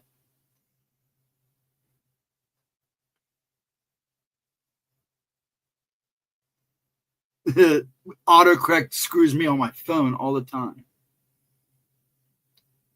But it's also saved my spelling, so I can't really say anything. It's pretty sad. I was really good in English, and I was crappy at spelling. So his file was exposed in congressional the hearings. See, for the SSP survivors. Interesting. I'll have to go check that out. I'm sure all of his older stuff is still in his backlog, right? In his catalog. I would think. I like reading those Titan comics. I like Raven before. Oh, the Teen Titans? Titan. I liked Raven before it was cool today. Yeah. Raven she was always a good character. Teen Titans, I think, could have been even back. Well, it was really good back in the '70s when they first started them in the '70s and the '80s when they really took off, and it was really good. Sorry, folks.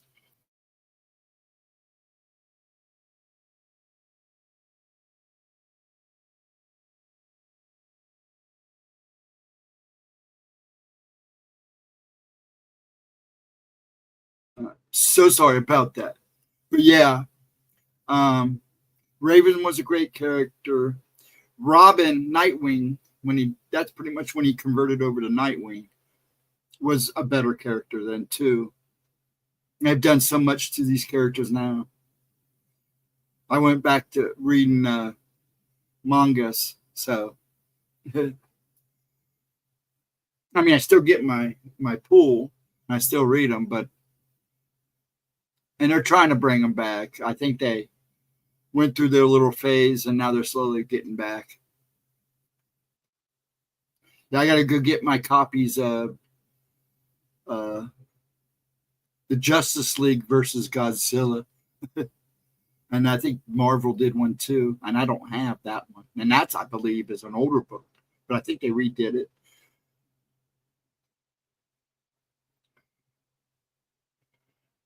And that one girl, Starfire, that's her name, Starfire. She's green, yeah, Starfire. She's the one that really kind of hooks up with Robin at first. Well, he hooked up with Batgirl after Batman did, and then. Well, actually, he was dating Batgirl, and then she kind of messed up with Batman. And then you had Stargirl, who became his girlfriend.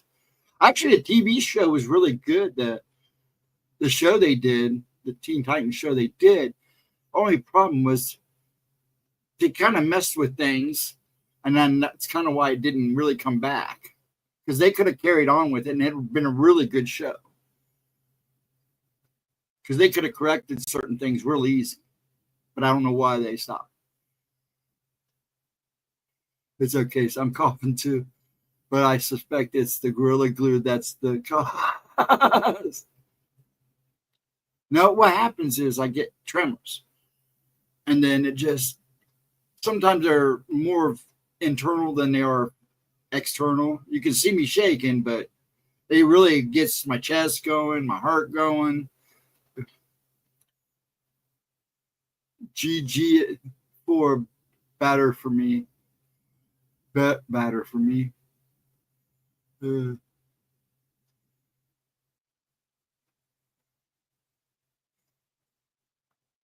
I'm lost on that one, Nightmare.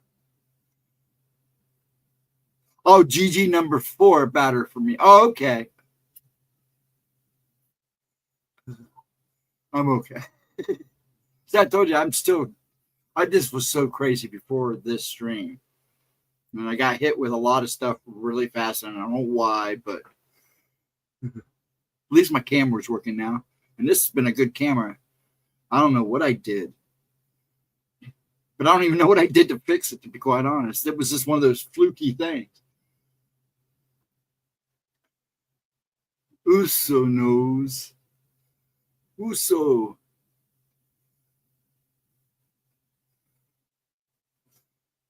Is that the got a jar of indica?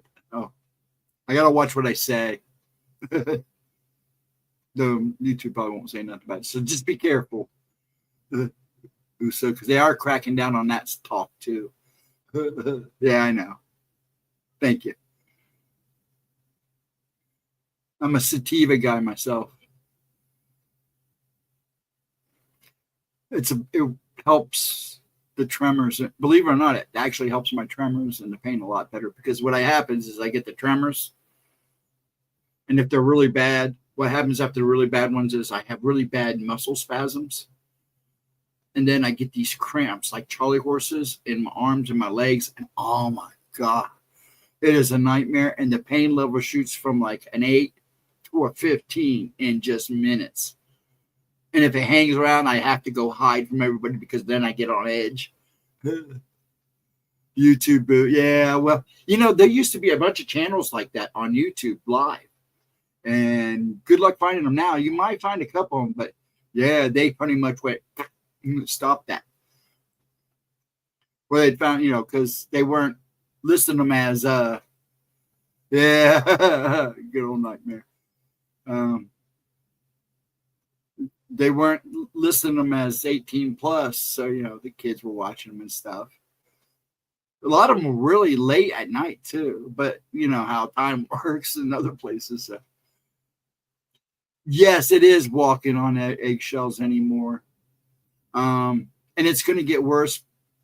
I believe they are going to implement where if you're a content creator, even just watching, you may have to have ID now. I think it's under 18 or 16 or something like that.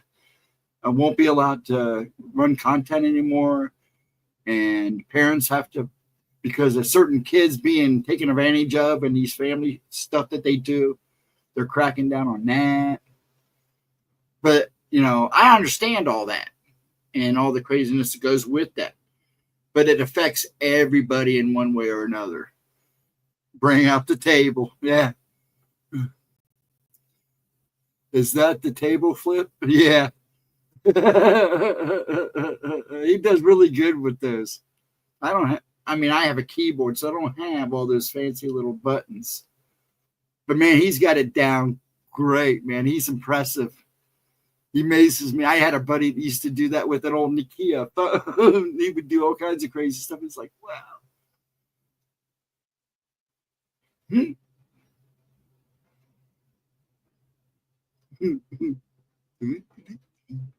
The table flip.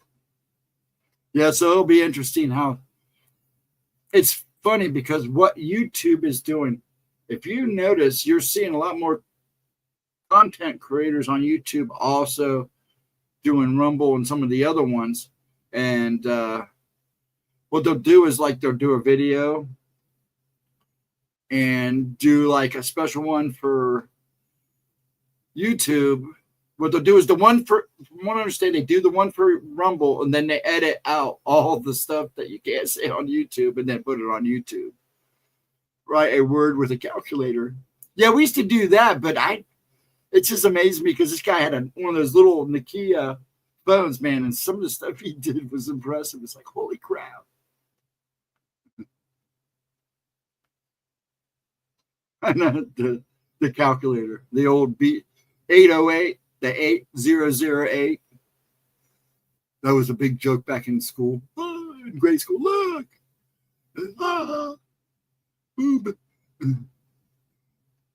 Kids, little boys, I should say. I can do it, but I can do it, but that's hilarious. Yeah, she's laughing. She knows. Now easy, Uso. Easy. Actually, because you said that time, and no, I did fix it, Nightmare. You know, I'm on it now. It showed up in StreamYard, but it didn't show up in YouTube. Oh, now she's going to get fancy. I mean, I probably could do some of that. That just, it would take me forever because I type like this. No, actually, I'm a pretty good typer. Are you using your phone? Al? Man, don't ruin your data sitting here with me. I know you got to keep an eye on it. In Canada and internet data. That's nuts. That is insane.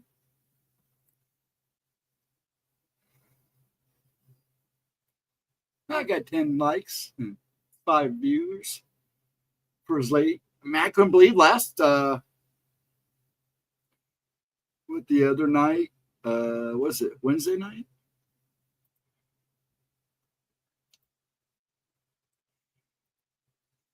I don't know if I'll do 3 hours tonight, but we've been doing like 3 and 4 hours. I'm always impressed. I think last Saturday we did 4 hours. I didn't stream Wednesday. Something came up, and I figured if I didn't put a stream up, everybody would figure something was going on. Man, I worked all day. I literally, by the time I talked to Gemma, I was done. I was just done.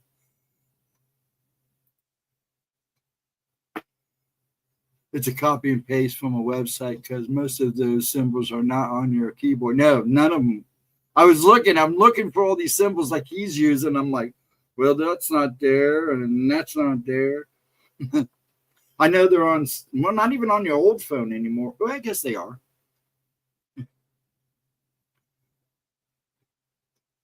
Yeah, they decided to change over 600 in 2 months. That's nuts. That's just insane. I pay. Well, actually, our cable is actually more expensive than our internet. And I told Dad, well, we don't need cable anymore. But he watches certain channels, and some of these channels you don't get on antenna or what I call internet TV. Like LG, you can turn on the antenna part. You can turn on the antenna in your source and turn on the antenna.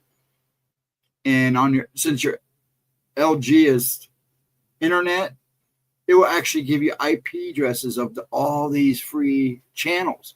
A lot of them are movie channels. There's like, my dad's in heaven because we found like 4 Western channels, a couple war channels, history channels. And then there was like 6 science fiction and horror movie shows. So we're going to get rid of the cable. And I have UT Prime, and I got TV with that. So I watched some of that. So I told him we don't really need it. And we only pay, I think it's almost $60 for internet, and that's it. That's honestly it. And we have we can go a little higher, but the only time I've ever had problems with service is during storms. But every so often it gets a little shaky. But the modem and the Wi-Fi is upstairs. And I'm going to get one of those boosters for down here. And that will help even more. I had one, but it was not the best. Now, I got a nice one for Gemma, but she was having problems getting it to hook up. Use the hotkey, my child. Yeah, that's insane. I mean, that's nuts. Now, do you guys have like cable? Is that a whole different ball game? Is internet and cable there totally two different companies? I'm just curious.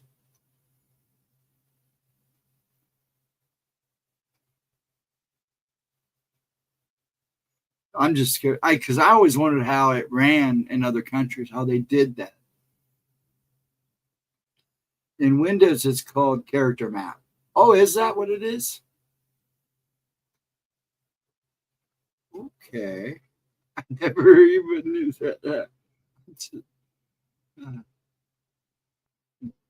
See, you guys come in here and make me feel even dumber than I can talk. So, they are separate, but still the same companies. Ah, I get it. Now, see, we have like Spectrum, which is all in one deal. We can even get a phone package with that. But it's cheaper. It's still cheaper to go somewhere else. I mean, you get the package deal. It's not too bad. But it's still a chunk of money. I mean, then you're talking like $300 a month for that. So they're separate, but the same. They're separate, but same companies. So basically, there's two divisions. And Spectrum, they pretty much run everything out. They have like divisions, but it's all kind of, like all ran out of the same company. So I'm wondering, so the billing's different and everything. That's wild. And I can't believe the crap they pull on you guys on the internet after what you told me. That's nuts. That's a scam and a half. That's like when cable first started getting big here. And these companies, they weren't competing. They were just price gouging the crap out of everybody. It was insane. They finally said, enough is enough. It's kind of what happened with Mall Bell in the day and all the phone companies. And then it just became nothing because everybody went to Celery. Just tell us, and Rogers and Shaw. I think Rogers and Shaw are merged now. Really? I like the names of these companies. Interesting. So how is the cable up there? Out of curiosity. Does they run like we have here? We get packages and stuff. Is there a speed? I was going to ask that the other time when I talked to her. Oh, not too many options up here. Oh, I bet. Because, a lot of people don't understand that cable feeds off the dishes. And that's how a lot of your cable's done is through their dishes. But not many options, huh? Is there a speed difference? I mean, do you get tallied up for different speeds? DSL and coaxials have different speed limit. Yeah. We have coaxial. And actually it runs really good. I mean, other than when we had the storms and every so often something will happen. Like one time, not too long ago, my internet went out and we still don't know why it went out. They still don't know why it went out.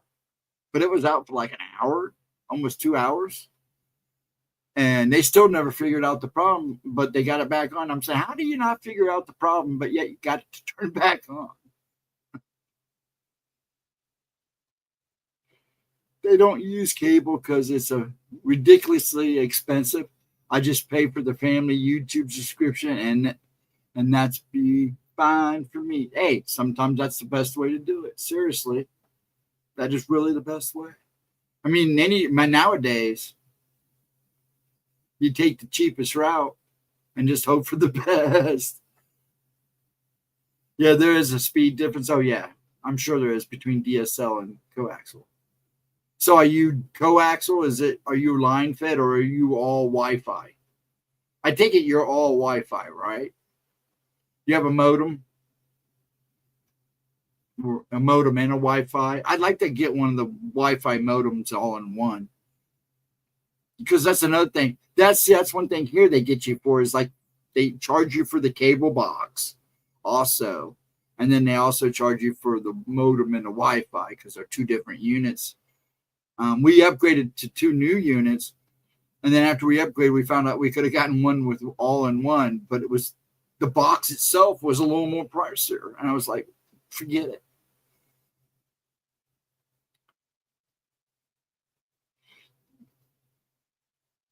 It's nuts. Yeah, they scam and scam. They'll get you. Yes, that's coaxial and Wi-Fi comes from that. Okay, yeah. Yeah, now I had DSL and I liked it, but it was a little more pricier for some reason. I don't know why. And that's when I was living out when I wasn't living here. Yeah, just one device at least. So yeah, we have a dual. We actually have a modem. 1 gig at 110. Who do you have? Nightmare. Now, see, I know Gemma runs off of, I believe, Verizon or T-Mobile, one of those two. Because she's out in the boondocks. And that was the best way that was actually the best way they could get Wi-Fi for the cheaper price. But yeah, I mean, she lags sometimes. And when we're playing games or something, she lags. Or if you have too many devices on or too many internets running at once, man, it's horrible. The poor woman goes nuts. And she, it takes a little bit. Oh, Cox, you have Cox. Okay, I've heard of Cox. That's West Coast, right? That's a West Coast company. We had one of their sister companies out here. What was the name of that company? Oh my gosh, think of it. It was just on my I'm pretty sure it was owned by Cox too. It was Spectrum's competitor, but they went under, and I'm trying to think who it was. And they were just ridiculous. And it was like the most horrible cable ever, too. What was their name? Now I'm going to be going nuts. Because I went around with them a couple times. Because they tried to stiff me on my bill. And I was like, no. And that's when I switched over to Time Warner. My mom and dad have been Time Warner, Spectrum's same people. My mom and dad, like I said, were like the first ones in the neighborhood to get cable. And it was like a big deal. I mean, I remember the first 3 days we had it. I mean, we literally had almost every neighbor in the house checking it out, seeing if it was worth it. I have 100 gigabytes for 55. And so far it's been all right. Oh, that's good. That's not bad, actually. Yeah, we pay about $60, and that's about what we get. I'll have to ask the son because he's got all the literature. I don't had it down here.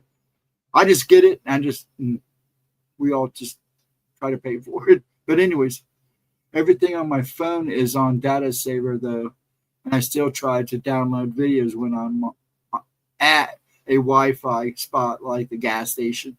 Yeah, I sometimes now see on my phone with Spectrum. If I'm anywhere near Spectrum service, it will pick it up and it will allow me to use that Wi-Fi, which is nice. So I don't have to use the gas station. But I also I don't know how many people here, I have a whole, I've got the whole security on my phone that I put on my phone, VPN and all that stuff too. Giles hates it, but I'd like, dude, it's probably not a bad idea to have like a VPN on your phone. And I only use it when I'm away from the house using other Wi-Fi or using a different spectrum Wi-Fi area or something.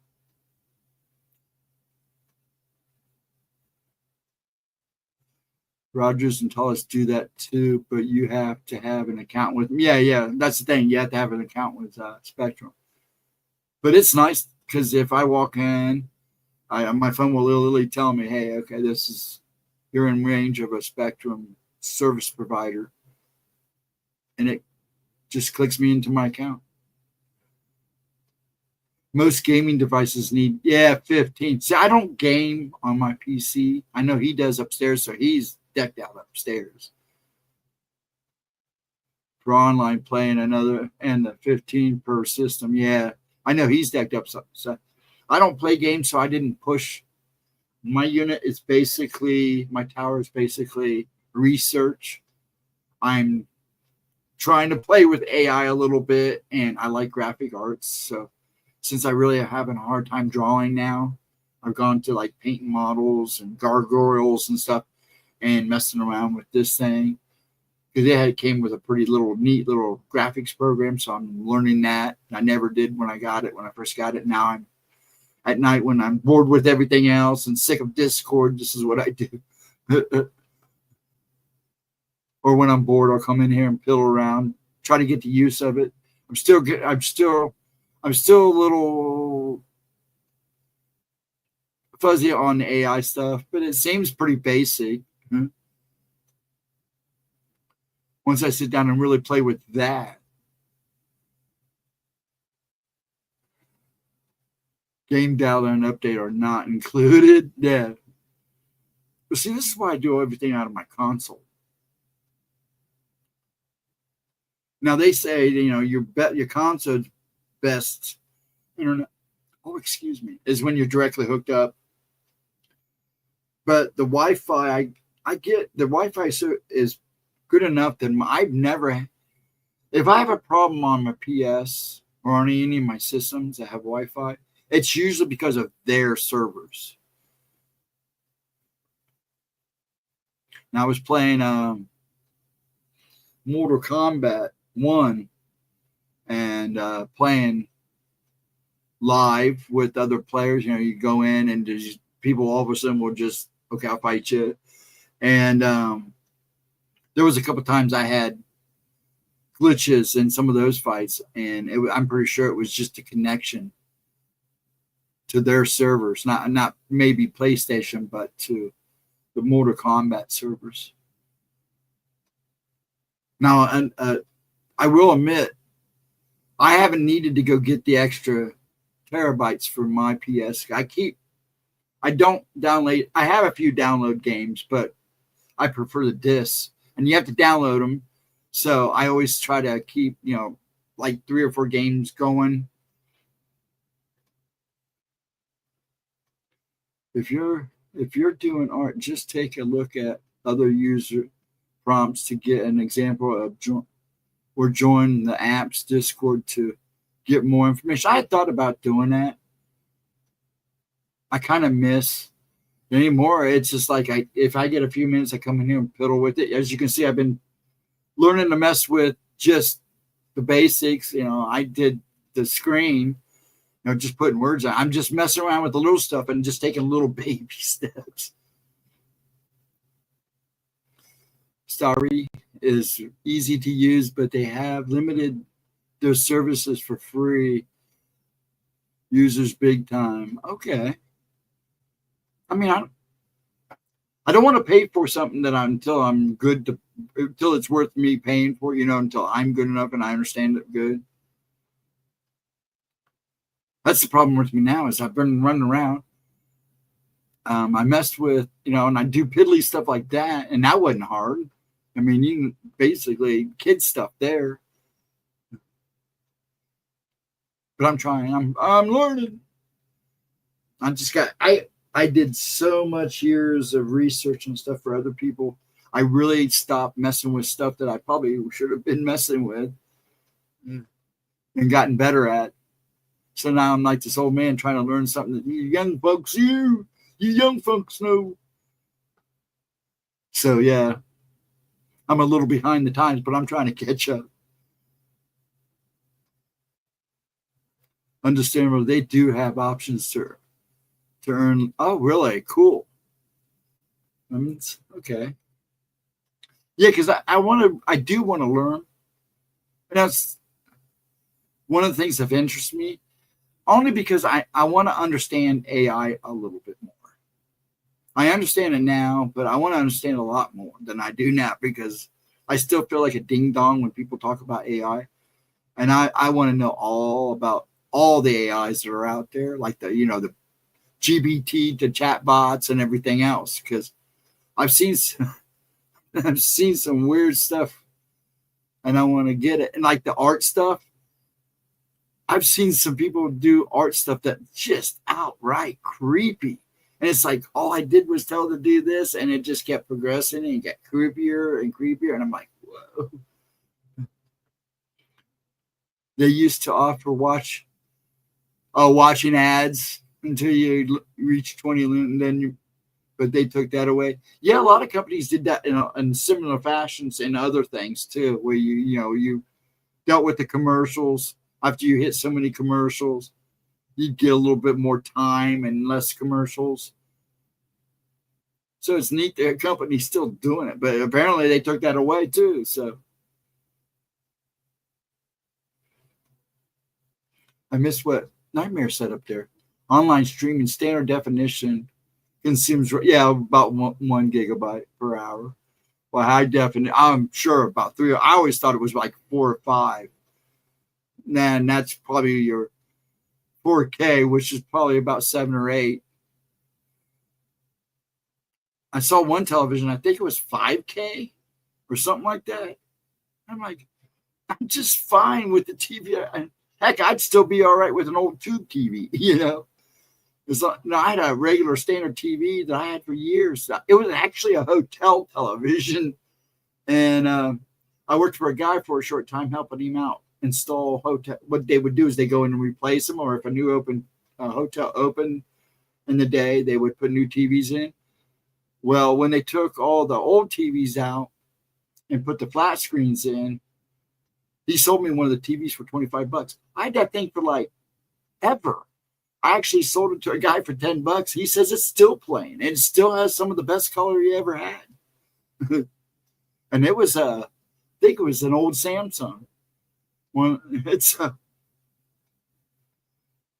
You really have to be careful with the words you use to prompt. That's what I thought. If you put in black wolf, you'll get an African American werewolf instead of a black furred werewolf. Really? So the wording is key. Don't use dog man in a prompt unless you want to get a poodle man. That's fun. Yeah, I take it that's what's happened to you. I know you do that stuff. I've seen your stuff. That's wild. Oh my gosh, and the way I talk, I couldn't do it voice command. I'd have to type everything in. Somebody says you should go to voice, and I go, yeah, with my problems with talking. Oh, I can only imagine if I would send.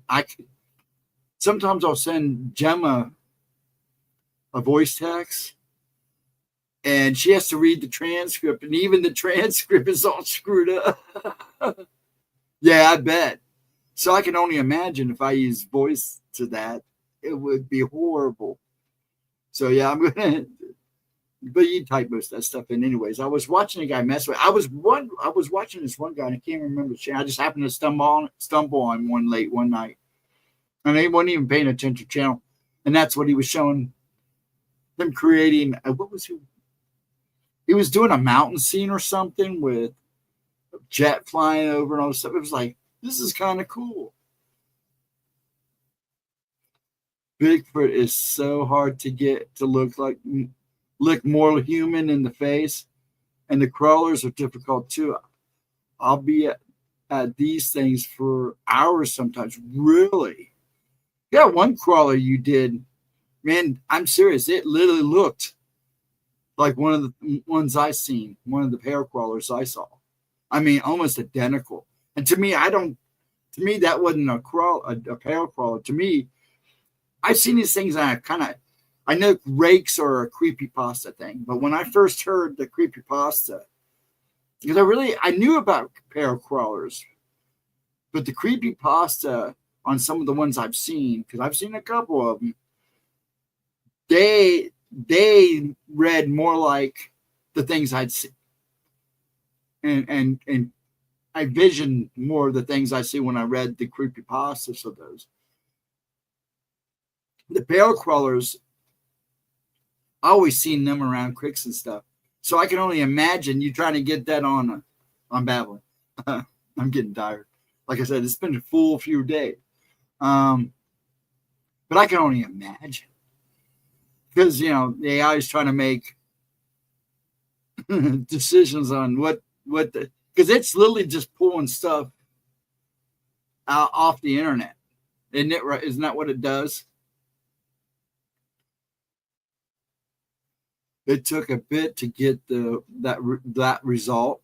Plus, I had to fix it in the I think you told me that you had to go back over it with Photoshop, which isn't nice to have. If you want to shut it down, that's fine with me. Yeah, I'm probably gonna call it here in a little bit. What time is it? Always try to go for at least a couple hours. I'll call it here in a minute. It's pretty much just 5 of us anyways. I don't think anybody mind. People are just hanging out, listening and watching us talk. So waiting for me to screw up. I know there's a couple. I won't go there. Anyways, but yeah, I don't know. We're good for a couple more minutes. But I probably will shut it down soon. I'll go piddle around. I'm getting antsy. I've been go, and then when I get to sit down, it's done. Now, I've enjoyed the few nights that we've done, and the Gemma's. I like going 3 or 4 hours. It's one of the reasons I went back to midnight, because a lot more people like that better. They can come and go as they please. I don't, and they're always small crowds, which is fine. Excuse me again. We had barbecue. I made chicken breasts, shababs with bacon wrapped around them, and they turned out so good. And I ate like 3 of them, 4 of them, and then got the bacon burps. Pardon me. So I miss. Vixen had things she had doing this weekend. Edna's still not feeling good. I know she's still fighting a lot of pain. So yeah, and I know there's a lot going on outside. So, but yeah, it's getting quiet. I'm getting quiet now. So maybe I will just go ahead and call it. Everybody, I'm going to call it. Folks hanging out, the 5 people that stuck it out with me. Thank you so much. I hope everybody enjoyed the uploads. People seem to like those videos where we vote if it's real or fake. Yeah, I think she wants to do something like that. She had a bunch of ideas. We were talking about doing other stuff too. So I think we'll probably go in that direction. She'll go in that direction, and I'll tag along if she wants me to. Oh, really? Cool. All right. I'm going to let you go. And I need to go. I'm going to go run around the house and see if I can wind my body down. Get rid of these. And have a wonderful weekend. Have a wonderful Sunday, I should say. Have a good start to your weekend. Week. And I'm not sure if Gemma will have a Tuesday video up. So just keep your eyes peeled for the 10 o'clock p.m. premiere. Folks, it's been a wonderful night. All these last few nights have been great. Thank you so much. I totally enjoy these. I'm not sure if we're gonna. I'm hoping that I keep at least one of these streams. If not, I may do it on my stream. We'll see. But right now everything's a go until the end of August. So hopefully by the 30th, and I might carry on until she makes her final, changes. So, folks, have a wonderful one. I'm babbling. I hate saying goodbye. I really do. Or saying good night, because I have a good time too, and it's just nice to wrap. But I gotta get up. Have a wonderful Sunday. Have a wonderful beginning of the week. I'll probably see you guys Wednesday. I should be here Wednesday. There shouldn't be a problem. The last Wednesday was just crazy.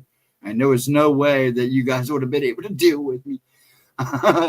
So have a good night. I hope to see you guys on the flip side, probably Wednesday, if not Tuesday night. Take care. Be safe. And again, see you on the flip side.